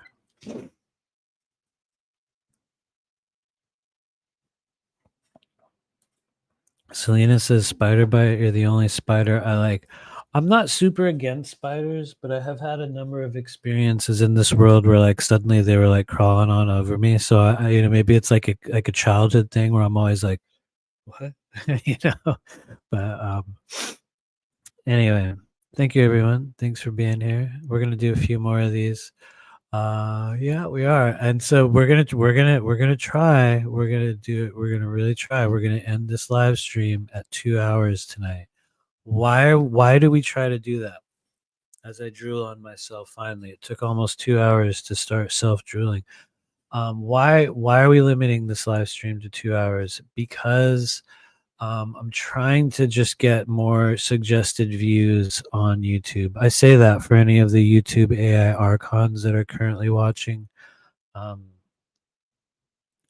So you know what I mean. The after you breach the 2 hour mark, your suggestion availability for other people's channels goes down dramatically. A lot of people know this. This was not a thing I discovered. It's a thing that I was shown.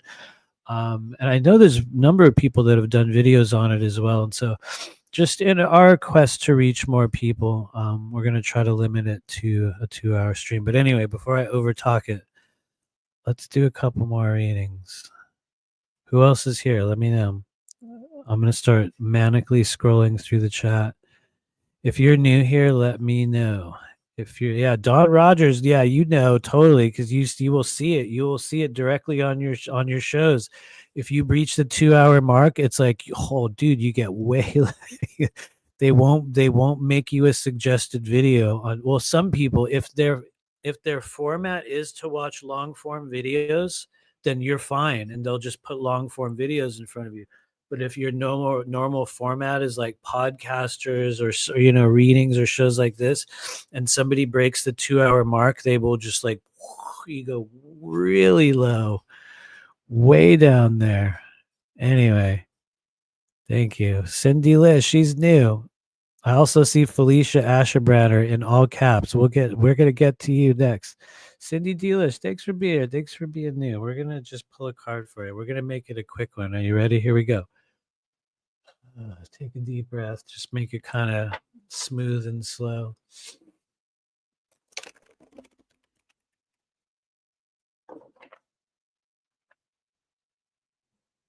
Maybe from an empathic perspective, if there was a thing you wanted to focus on at this stage of your current life, it would be upon deprogramming and unlearning certain limitations that you'd picked up over the past. And I'm not going to try to date you in terms of how old you are, but I'm just saying, I would say the past 10 or 20 years of just emotional data and experiences might have left you in a little bit of a less empowered place than you would want to be right now. And so if we wanted to look at one of the possible keys for unlocking a greater level of personal power and spiritual discernment in 2025, it would be upon and this sounds kind of cheesy, unlearning what you have learned, allowing yourself to be like, you know what, I'm going to start looking at that certain phenomenon or thing or subject in a completely different way.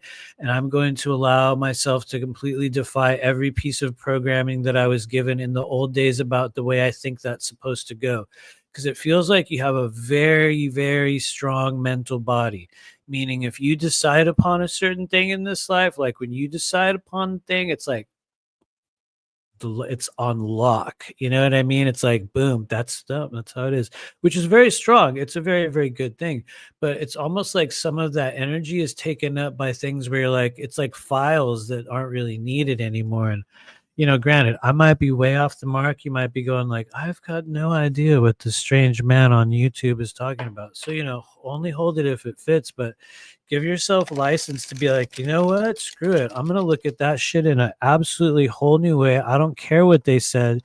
I'm starting to realize that maybe, actually, I shouldn't even say maybe, if you found your way to this live stream, and that's for every single person here, whether you've been here 100 times or you just randomly bumped into the room, if you're here, it is because you are part of the people on planet Earth who have chosen to experience the phenomenon of psychic activation and intuitive development in this life. It's never a requirement. It's not a mandatory thing. It's a choice that we can make, and it'll sort of rear its head. I know I'm making it cheesy. It'll sort of rear its head at many different stages in the human journey. Or like it'll show itself to you and go, "Hey, I'm here. If you want to engage with me, we're going to change a lot of things for you." But very few of us, as I start drooling on myself again, very few of us have been shown that it's okay, or have we ever been given authorization to be like, okay, screw it. I'm just going to engage with that thing. And so, anyway, if you're here, you're in that stage. Before I overtalk it, let's pull a card. 3, 2, 1, and boom. Whoa, hey. All right. You know what? Let's be real. Everyone loves the Wheel of Fortune until I do too, right? And then when you really get to know the Wheel of Fortune, well, I mean, let's be real. You'll still love it, but then you'll be like, oh, it comes with a lot, doesn't it? Doesn't it? For everyone out there, even if you don't know tarot, just kind of look. Wheel of Fortune. It's got a lot of stories around it. Depending on what tarot deck you use or who you follow, you'll have a different image. This is the Robin Wood Tarot, and I love her version of the Wheel of Fortune because I think it's incredibly, incredibly relevant and very real.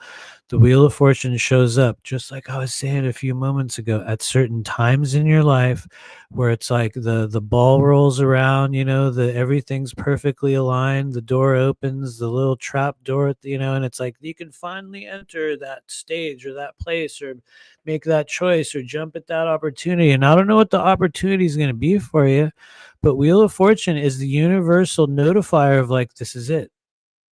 This is it. This is your time. Now, this is it. This is the moment. And so the question is understanding what, which is the kicker when you're doing one card readings over social media. It's like, well, it could be a million things, right? And so Wheel of Fortune will come in to say, this is a time in your life to take chances. If an opportunity comes your way, you're going to jump on it. If something comes into your life and it feels like a gamble, but you really want to jump and go for it, Wheel of Fortune will say, well, yeah, you're supposed to. We're literally giving you the sign from Spirit that says, hey, you're going to get an opportunity. It might be here right now. And if you jump for it, you're going to go through a very particular series of experiences, which for a lot of people is really cool, right? But then you look at it, you're like, oh, hey, yeah, looks like it's going to be really good. Yep, it's going to be really good. And then it keeps going and it starts rolling around, and you're going to go through a myriad of experiences within the cycle that the Wheel of Fortune brings into your life. So I'm going to be real with you. It's not all like this amazing win-win scenario, but what it does is it takes you through a new cyclical path of development, opportunity, change, possibilities in your life. And when it comes around, it gives you an opportunity to just completely change things, a little bit like the energy of the aces. And I know there's a few people out there that know about the aces in tarot, which are timeline shift opportunities based on your cycles. Wheel of Fortune is like that, but it's not about any one cycle. Based upon what ace you get, like if you pull an ace card, it'll tell you what kind of cycles you're working with. Wheel of Fortune could be all of your cycles, and what it's telling you is take a chance. Might come today, might come tomorrow, might have already come, and you might be going, should I? Oh God, I don't know. I could if I went for that, it could be amazing. Wheel of Fortune says do it and do it now. But also, and this is where we get weird once again with the world of multidimensional tarot, what if you don't do it? What if you don't do it? Well, that's where Wheel of Fortune gets weird because it's not that you lose forever. It's gonna come back. Like, honestly, that's why it's weird. It's like, well, yeah, it's gonna come back to you, but you might have to wait a long, long time. And in the process of time that you're waiting for, you're gonna go through a lot of experiences. So even if you jump on the cycle, you're gonna go through a whole new series of experiences, and some of them you're gonna be like, fuck. And if you don't take the opportunity, you're gonna sit there and you're gonna wait and you're gonna be like, and you're going to go through a cycle of experiences. So, like, Wheel of Fortune plays into cycles very heavily. But just know if there's ever a time to take a chance in your life, it's now. That's Wheel of Fortune. Anyway, sorry, I'm turning this into tarot class, everybody. But I appreciate you. Thank you, Cindy Lish, for hanging out with us. We're gonna do a couple more readings. Braden says it's 1:32. Which makes sense. I did eventually look at my time. Yeah, we're at 1 hour and 36 minutes. I just say that so I don't get caught up in the post 2 hour cutoff. That's when my biodigital overlay will fall. You know what I mean? And then my true self will be revealed. Turns out I'm a Korean live streamer that's using a deep fake AI voice program to sound like an American psychic. That's it. Or no, maybe I'm a clown. I don't know. You guys could tell I was like reaching on like you're really digging for that one. Anyway. No, really though, because like some of you guys have seen like the Asian version of Elon Musk, and I'm saying this with both respect and also humor because it's hilarious. There's like this like Chinese version of Elon Musk that's like it's like a perfect clone, except for like just a couple little features. And I remember he was on Twitter a bunch recently, or no, that was like a year ago now, actually, if you want to get technical. But I remember that, do you know how the Twitter AI will just give you the same thing over and over again? And I remember just seeing it go by over and over again, and I was like, whoa, so I have this imagination timeline where there's like a slightly Asian clone version of me. And I'm not making it a racial thing, so don't get weird. It could be any other version of me. It's just, I'm just playing off the thing on Twitter, so don't get stupid, anybody. But it's like one of these days I'm gonna come on a live stream, and it's gonna be this slightly different version of me. It's just gonna be just a little bit different, and you guys are gonna look and go, and it'll talk like me. It'll even be almost as vaguely off-putting yet somewhat charming as I am, but you'll pick up a little bit of the uncanny valley. You know what I mean by the uncanny valley? Some of you guys know what the uncanny valley is. You'll be like, wait, what? Something's just a little bit different. Or I'll have one mark will be a little bit different. Like my earlobes will be perfectly fused to the side of my head. You know what I mean? And you'll just be like, wait, what? There's no way. There's no way. But then you'll notice that of all the reading live streams that I do after that point, you guys will notice, you'll be like, it's funny. It kind of seems like they're all just reformulated versions of the other readings that he's given. And then it's crazy because smart people will be like, they already are. Well, he'll be like, wait, he's already doing that. Anyway, I'm just kidding. Never take yourself too seriously in this game, everyone. Because watch out, if you do, you'll end up puking blood for 6 hours straight one night after doing a podcast, and and from that point forward, you'll be like, well, all we can do is be the real version of us now. There's nowhere else to go. But anyway, thanks Cindy Lish for the feedback on your reading. She says, so amazing. I've been considering making a big jump. Totally taking this as a sign that I should. Honestly, I would say please do it.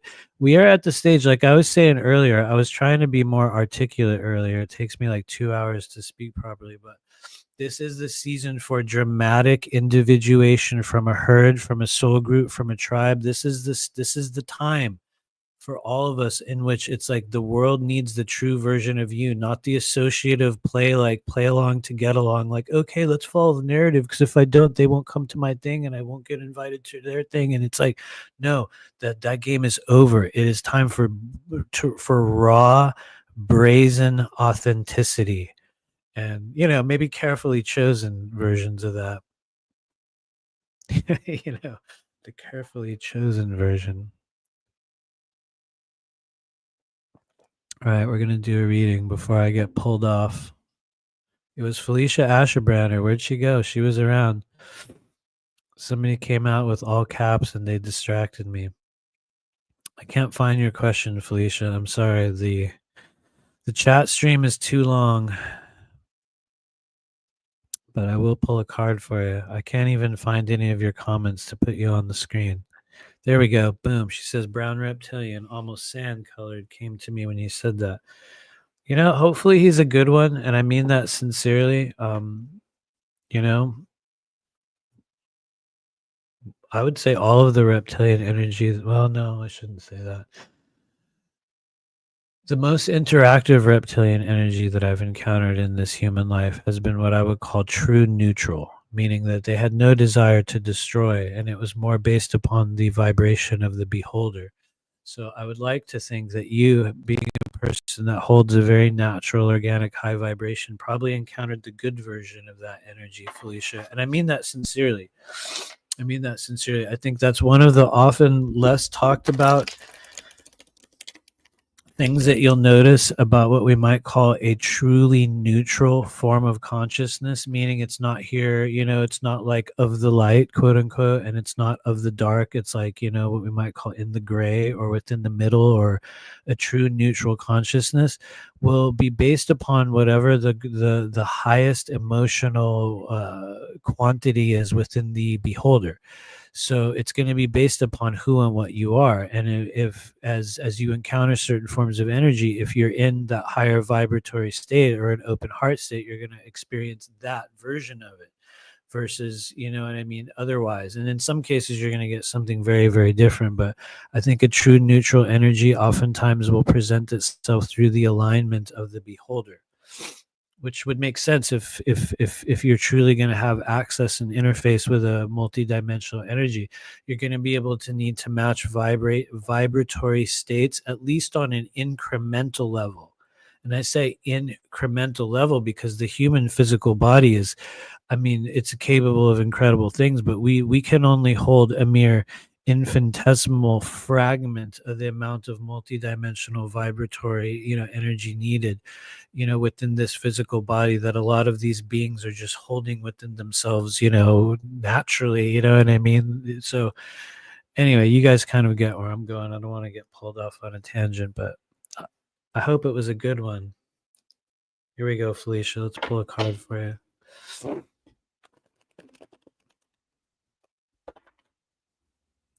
Boom, for Felicia Ashbrander. 3, 2, 1. Boom. Whoa. All right. Okay. Oh, all right. We're gonna deliver this gently, but And this is for everyone out there, also for Felicia. I already said this, but take it with a grain of salt. Only hold it if it fits. You have received an Eight of Swords, which could say that there's a something within your daily life, a thing that you might be. Well, I'll just be real. I'm not going to label you, but you might be dramatically overthinking something. And I just say that because that's what happens when an Eight of Swords comes into your life, you guys. And it's, let's be real, the Eight of Swords is not a disaster card. Anyone that really knows it is not going to go, oh no, Eight of Swords. Because at its heart, like really, the worst that'll happen is pure indecision, analysis, paralysis, and ultimately nothing. But no one's really going to get hurt. It's just we're going to be having a hard time making a certain type of decision or seeing certain, frequencies of energy or situations in our life with real clarity. And what's even more is you're going to have certain resources and certain abilities, and you're going to have wiggle room, we could even say, if you want to get really weird, that you're not aware of, and things that you can do to improve your certain scenario right now that gives you a lot more clarity.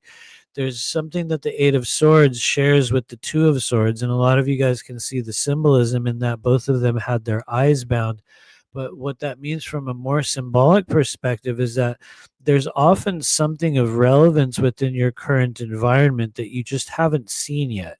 It doesn't mean you're incapable of seeing it. So please don't take it ever in a negative way. It just means that there's something that will often yet to be revealed, or something that we haven't yet noticed. In the case of the Eight of Swords, it's going to be a resource or an ability to maneuver the self in a different way that brings more clarity and decisiveness into your life. And so I would say just honestly look for what has been unsaid.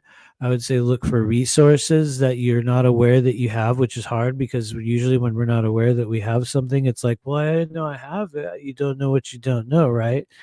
And so just don't overthink anything. And what's weird is knowing you, Felicia, you don't feel like a person who overthinks many things in their life, but you might just be over analyzing a certain thing. You know what I mean? We'll sort of chop it up a little too finely and go like, wait, what was it that I was making with this? Oh, you know? And so anyway, just food for thought. But Eight of Swords is a interesting situation. That said, thank you, everyone. We're going to grab somebody else. If you're watching this live stream and you have never received a reading and you've wanted to ask for one, say it in the chat. I swear to God, do it quick.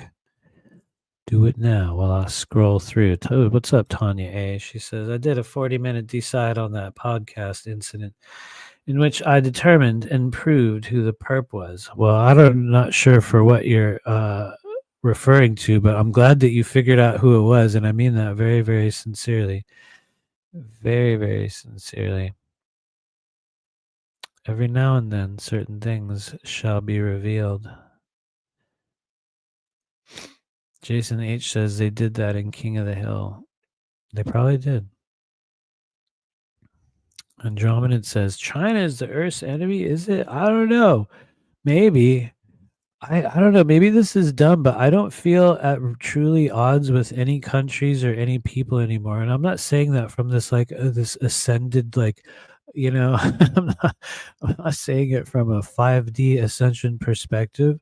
Maybe that's me being foolhardy and just non-combative, but I'm like, I don't feel enemy energy coming really from any real governmental entity other than probably our own government in the US.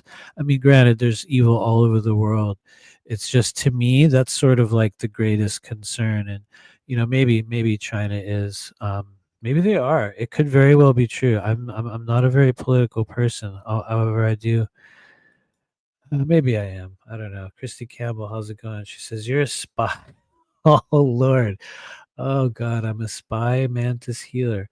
Um, Hopefully a good version of the spy. I've been accused of being worse recently, so I'll definitely take spy mantis healer. I'll take it. Thank you for saying such things. Hopefully the good version of it. Anyway, thanks, you guys. Let's see. I'm going to scroll down to the bottom of the chat. We've got a few minutes left. Boom. Susie says, I've never had one. All right, Susie. Thank you. I saw you. I saw you. There you are. How's it going, Susie? I like your thumbnail. We're going to pull a card for you. Here we go.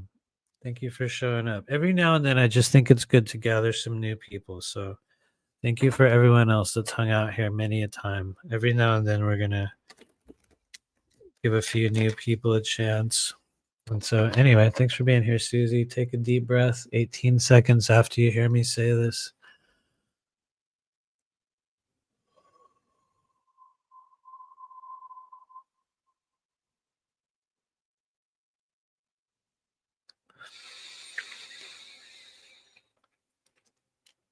This might be one of the most cringe things you've heard in a while, or you might already know that it's true.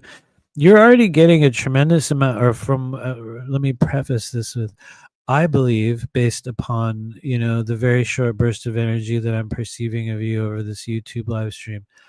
You're a person who's already receiving a tremendous amount of spiritual guidance or interfacing communication from what we might call non-physical frequencies, if you want to call them spirit guides.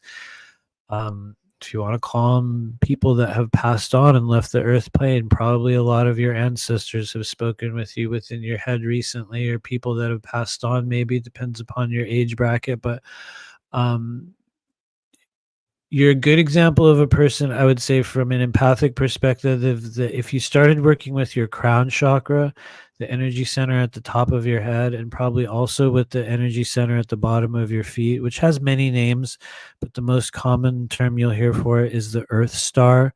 Think of it like a plugging point or a grounding point, the other pole of a battery. That's a good way to think of it, you guys. Two poles of a battery, one at the top of your head and one at the bottoms of your feet. But it just, the reason why I say that is because it feels like, kind of like we were saying for another person, it's like you have a lot of, this is a strangely chosen word, you have a tremendous amount of energetic bandwidth, meaning there's a large potential for holding of a lot of data or energy. It looks like it's just generally kind of occupied by a lot of just stuff you've learned and like thought forms and just energies from other people. I would say work with the crown. Maybe do a little bit of heavy metal. Well, honestly, everyone should be detoxing heavy metal out of the body. But yeah, open your crown chakra and you're going to get a much different layer of clarity. Anyway, before I awkwardly just kind of sit here and say vague things about your energy field, because to you that might not mean anything. I apologize if you're like, I've never heard of these things. Or you might already know, like, oh, yeah, totally, dude. Working with the crown all the time. But we will pull a card for you and just see what shows up. So, because I know for sometimes you guys, energy body readings will make a lot of sense for some people. And I know for other people, they'll be like, I don't even know what those things are, but okay, And then it makes it even weirder because it's like, it's one of those things where it's over YouTube or social media. And it's like, how deeply do you want to absorb and take those layers of data? Because sometimes people like me will like, boom, will nail it dead on. And then other times it's like you're describing something that you smell from down the street and it's like smells like they're making this, and it's like you could be way off the mark. So that's why I say use your discernment. And anyway, here we go, Susie. 3, 2, 1. Boom. Susie, you got a 10 of cups, which honestly is a beautiful ending.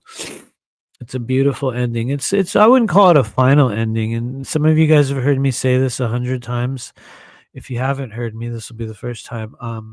That all of the tens in the world of tarot represent a form of an ending, a culmination, a wrap up, a closure of something in your life. It could be a very large one or it could be a very small one.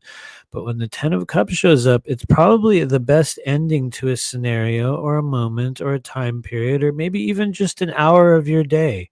You know what I mean? The 10 of cups is a good one. Everyone wants a 10 of cups because not only is it going to open the door for a new era of a certain type of experience, it also draws upon the collection of experiences that we've had over a period of time.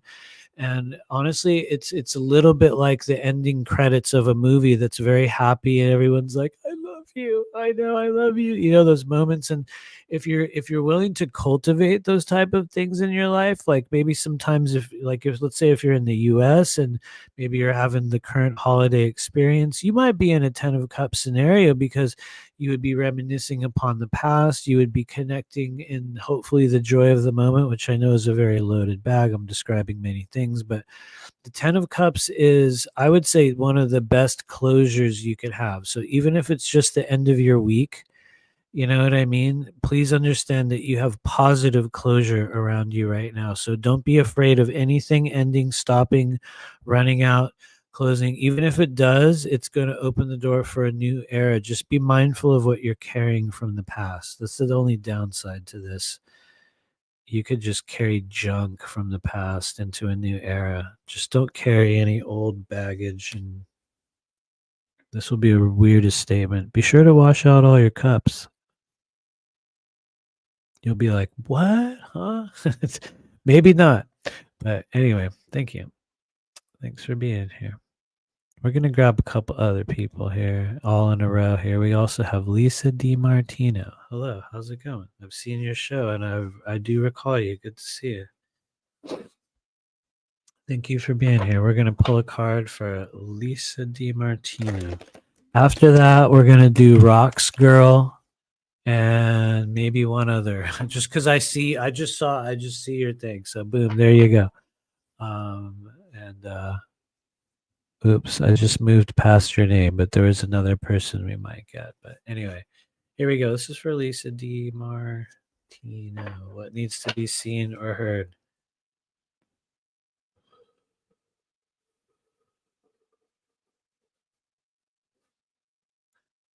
Okay.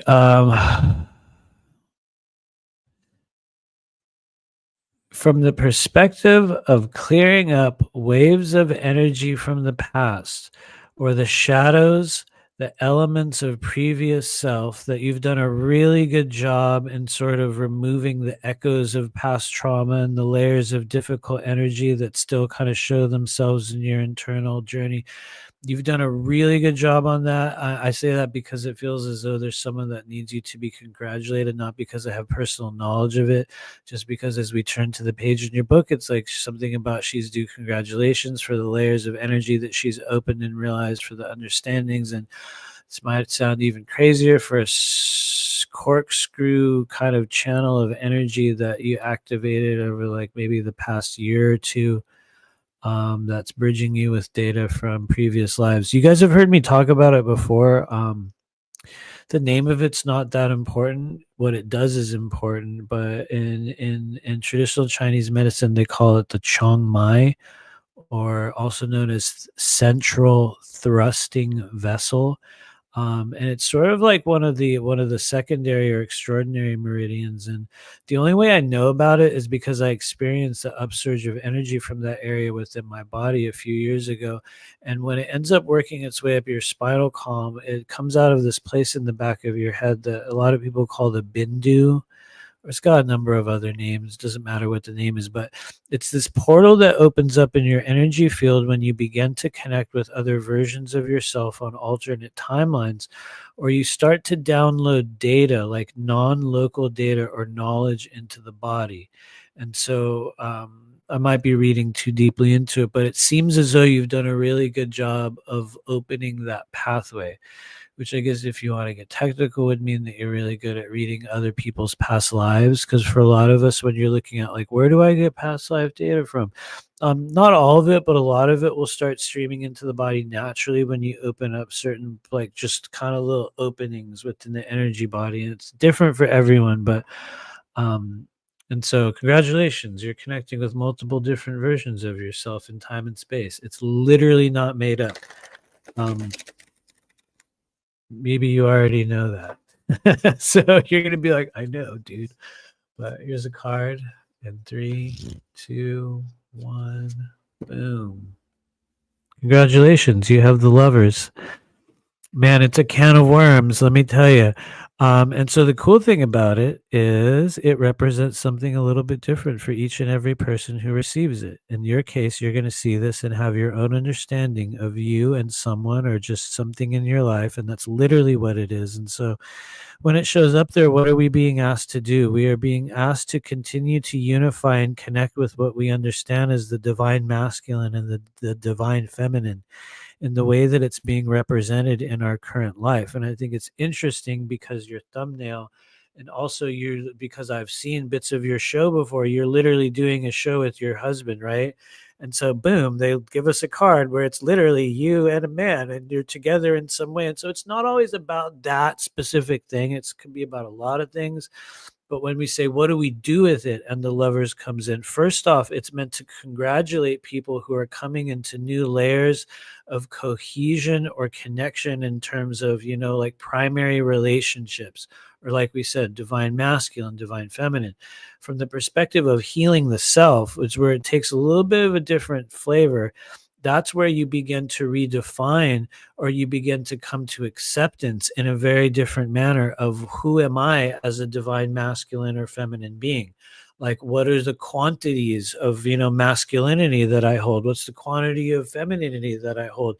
When you're in a lover stage and it's about you versus maybe a relationship or the ways in which you're creating connection with people in the world, it's going to be about how you're healing or processing or activating those aspects of divine feminine and masculine within the self. And so it is kind of a can of worms card because that at the same time opens the doors into like all sorts of other things in your world, um which for some people can be very reassuring because it's literally telling you that you're doing something very, very well within your current realm of relationship. But for other people, depending on what's going on, it can also create uncertainty because it like it also asks deeper questions that are a little bit more than one card. But anyway, I'm probably going way too far on that one, and we're going to do a couple other people before we get out of here.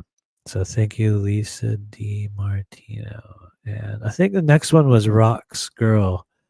Although it's funny because I remember you, Rocks Girl. I do feel like we pulled a card for you before, but even if we didn't, I'm still gonna do it here. I guess for some reason I have a memory of you. Maybe it wasn't you. Maybe it was an alternate timeline. So I might be tuning into this like totally like it might be an implanted memory. Oh shit, that's what it is, you guys. Sorry, I got an implanted memory. So it was a cover memory. I thought on another timeline I did a reading for Rocks Girl, but it wasn't her. It was the Asian Elon Musk. Okay, here we go. Rocks Girl. 3, 2, 1, and boom. Whoa, we saw it earlier. Well. We saw it earlier. They do come back to us from time to time. You've got a Two of Swords. And so there's many ways in which this can go for us, but honestly, you need to recognize how capable and how strong you are in a certain area of your life that you're currently feeling disempowered in. Because you guys, for most people, that's how this is going to show up. It's going to show up, and there's going to be this big question or this place in your life, and you're going to be like, I'm not good enough, or I'm not strong enough, or I don't know what to do, or I can't do that. You'll have a layer of self doubt about whether or not you're capable of like getting through a certain thing. And I'm not saying that you have to be in a great state of upheaval. Maybe it's just, day to day decisions and trusting your ability to operate in truth and clarity, which is a good way to classify swords. You guys, when you see lots of swords, we're talking about truth, communication, psychic energy, words, written words, spoken words, body language, the way you dress, physical mannerisms. It's tons of things. And so when it shows up, you're not going to be aware of something, and it might be how strong you really are. And so before I go on and on for Rocks Girl, please, please, please be aware of the strengths that you have right now. And I guess this is just general for people with swords. Allow yourself to be heard. Allow yourself to be heard. Say it. I don't know what it is you have to say as I'm drooling all over myself here, but say it. And next up, Who was it? I think it was Melinda Crocker. Was that who we mentioned? Melinda Crocker. I think it was. I don't know where you are in the chat. I'm sorry, I don't know where you are in the chat. True Ray says this Earth incarnation is particularly difficult. I agree. No, it certainly is. It certainly is. It's a strange one. Melinda Crocker, are you still here? Say one thing in the chat because I can't find you. It's okay if she's not here. There's no requirement to be here. It's okay. Jason H says, "What does a card coming up double mean?" Oh, we passed our we passed our 2 hour cutoff. Congratulations, YouTube Archons, you won again. Jason H says, "What does a double card coming up mean?" It doesn't always mean that much, but I'm going to tell you what it means most often. And some people won't like this. For many people, it means you're not shuffling your cards. Because we will attach energy to things that we've already spoken about. And as it makes its way back into the pool of many different possibilities, if you don't continually shuffle and reposition your cards, you just grab onto the same energetic thread over and over again, which I think, in my opinion, I say opinion, that's what a lot of people do. And I spent, like, honestly, you guys, the first 2 years of doing this work, this is kind of cringe. I spent just watching people, literally just watching and noticing and seeing the way other people did stuff. And I think it's very wise to do so. I think it's wise to deeply scrutinize and notice the techniques of other readers. It doesn't mean you're going to become a troll in their chat like some people do. It just means you're going to, like, you're going to pay attention to the methods in which they do things. And so, anyway, most of the time they don't shuffle, which is why, and you guys will know this for those of you guys that are coming to Multidimensional Tarot 2025, I am an advocate of heavy, heavy shuffling. I think randomizing the energy that we're pulling from our cards is critically important. If you're going to be a real reader and you're going to be able to constantly repeat the process of discerning true information, or at least useful information in a search for truth for people, you're going to have to continually randomize the energetic pool from which you're drawing your divination energy from. And so, anyway, she's here. Greetings, Melinda Crocker. It just gives me, like, a little bit of a focal point sometimes when people are here, so I can grab on. So we're gonna pull a card for you before we go.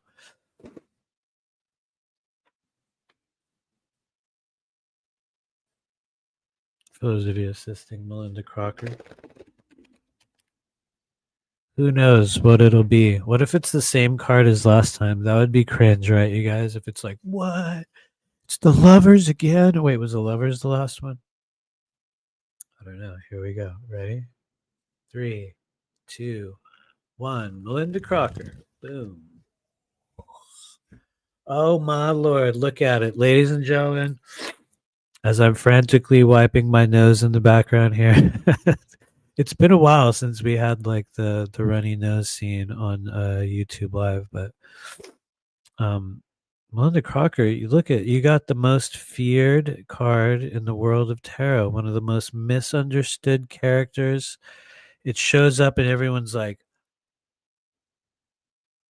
what? And so let's talk. This is like incredible opportunity to talk about the tower. What does the tower mean when it shows up in your life? First off, let's get the surface level stuff out of the way.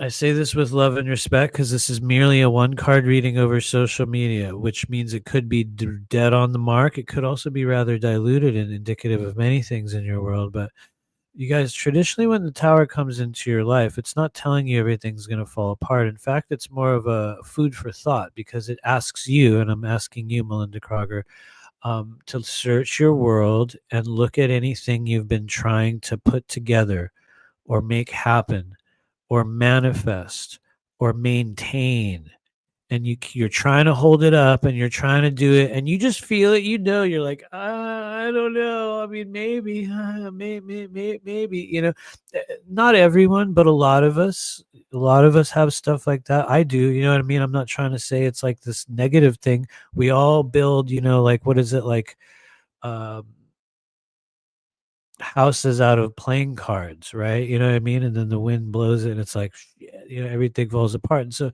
we could say on one hand, the tower will come into your life and they'll say, look, you really need to check the integrity of what it is you're building and manifesting right now. And sometimes we'll say that just for the sake of, fortifying your defenses. And then sometimes we'll say it because you literally have the symbol that says, well, if you don't watch out with that right now, you might have a problem. And I'm very careful about when I say like something bad is going to happen. The tower does not in any way guarantee that a bad thing will happen in a person's life. In fact, and for a lot of people, the worst outcome of the tower is not a bad thing happening. It's that something just doesn't come together, or it just didn't work out, or you tried really hard and you're just like, oh, shit. Well, should have saw it coming. I mean, I should, I could have done something last week. I'm not saying you have scenarios like that, but just because that symbol shows up here, I would say you would be wise to maybe examine that. And then also at the same time, another way you could take the tower, let's be real, is literally them saying, "Hey, watch out, dude, you're gonna wreck." And I'm very careful about delivering that to people, especially in case of a one card reading, because I think it's haphazard to just pull one card and go, uh-oh, rut-row, tower time, everything you know is wrong. You know what I mean? So it's like you can examine your own world for that.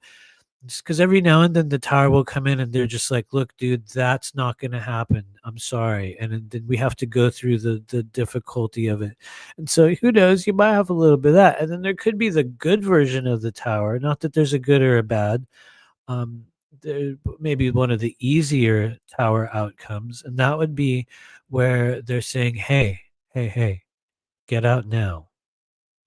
If you dismantle that thing now, take it apart now, sell it now, get rid of it now, you know what I mean? Whatever the thing is now, if you do it, before too late, you can avoid all kinds of difficulties. And also, you can use what it is that you've been building in your tower scenario to create something entirely new. So I might be spinning this into like a weird, a vaguely philosophical kind of like, pivot and, kind of repositioning moment in your current life, so you don't have a difficulty. It could very well be that. It could also just be that, spirits trying to say, watch out, dude. So take it with a grain of salt. And anyway, thanks, Melinda Crocker. I have a weird feeling you're going to get a good version of the tower and you're going to be like, oh, yeah, that means I should pull out of this or that. Because if there is something, actually, that's another way you could take it, you guys. If a tower comes into your life and you've already been in doubt of a thing, a person, a place, a scenario, a relationship, and then you pull a tower, that spirit going, yeah, yeah, yeah, you should, yeah, yeah, screw it, fuck it, get out, don't do it. You know what I mean? Because it'll come in to tell you how it's going to go. So it's not always about you. It could be many things. I am over I'm over I'm over intellectualizing your tower card there, Melinda Crocker. But anyway, thank you for hanging out. I appreciate you being here.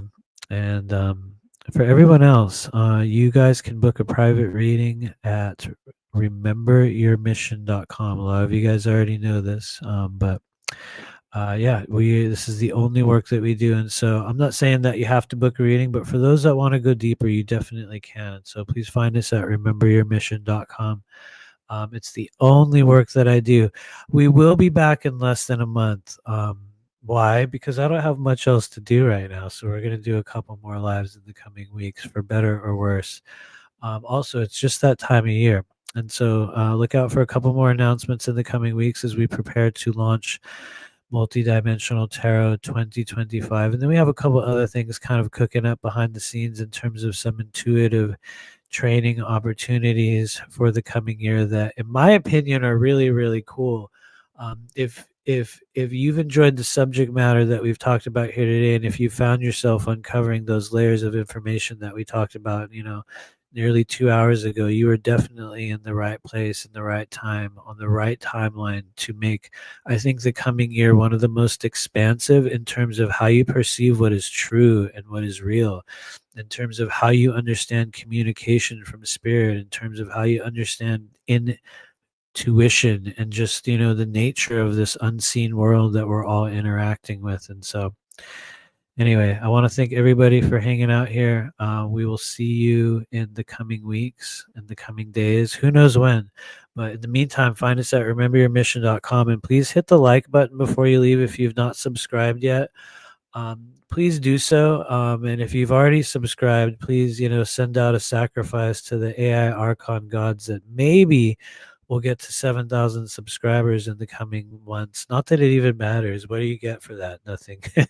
It's just this personal goal where I'm like, we're trying to get there. Um, but I love you guys. Thanks for being here. Thanks for playing a role in my strange movie. And, we'll see you in the very, very near future, live from the multidimensional trailer park. It's still 2024, right?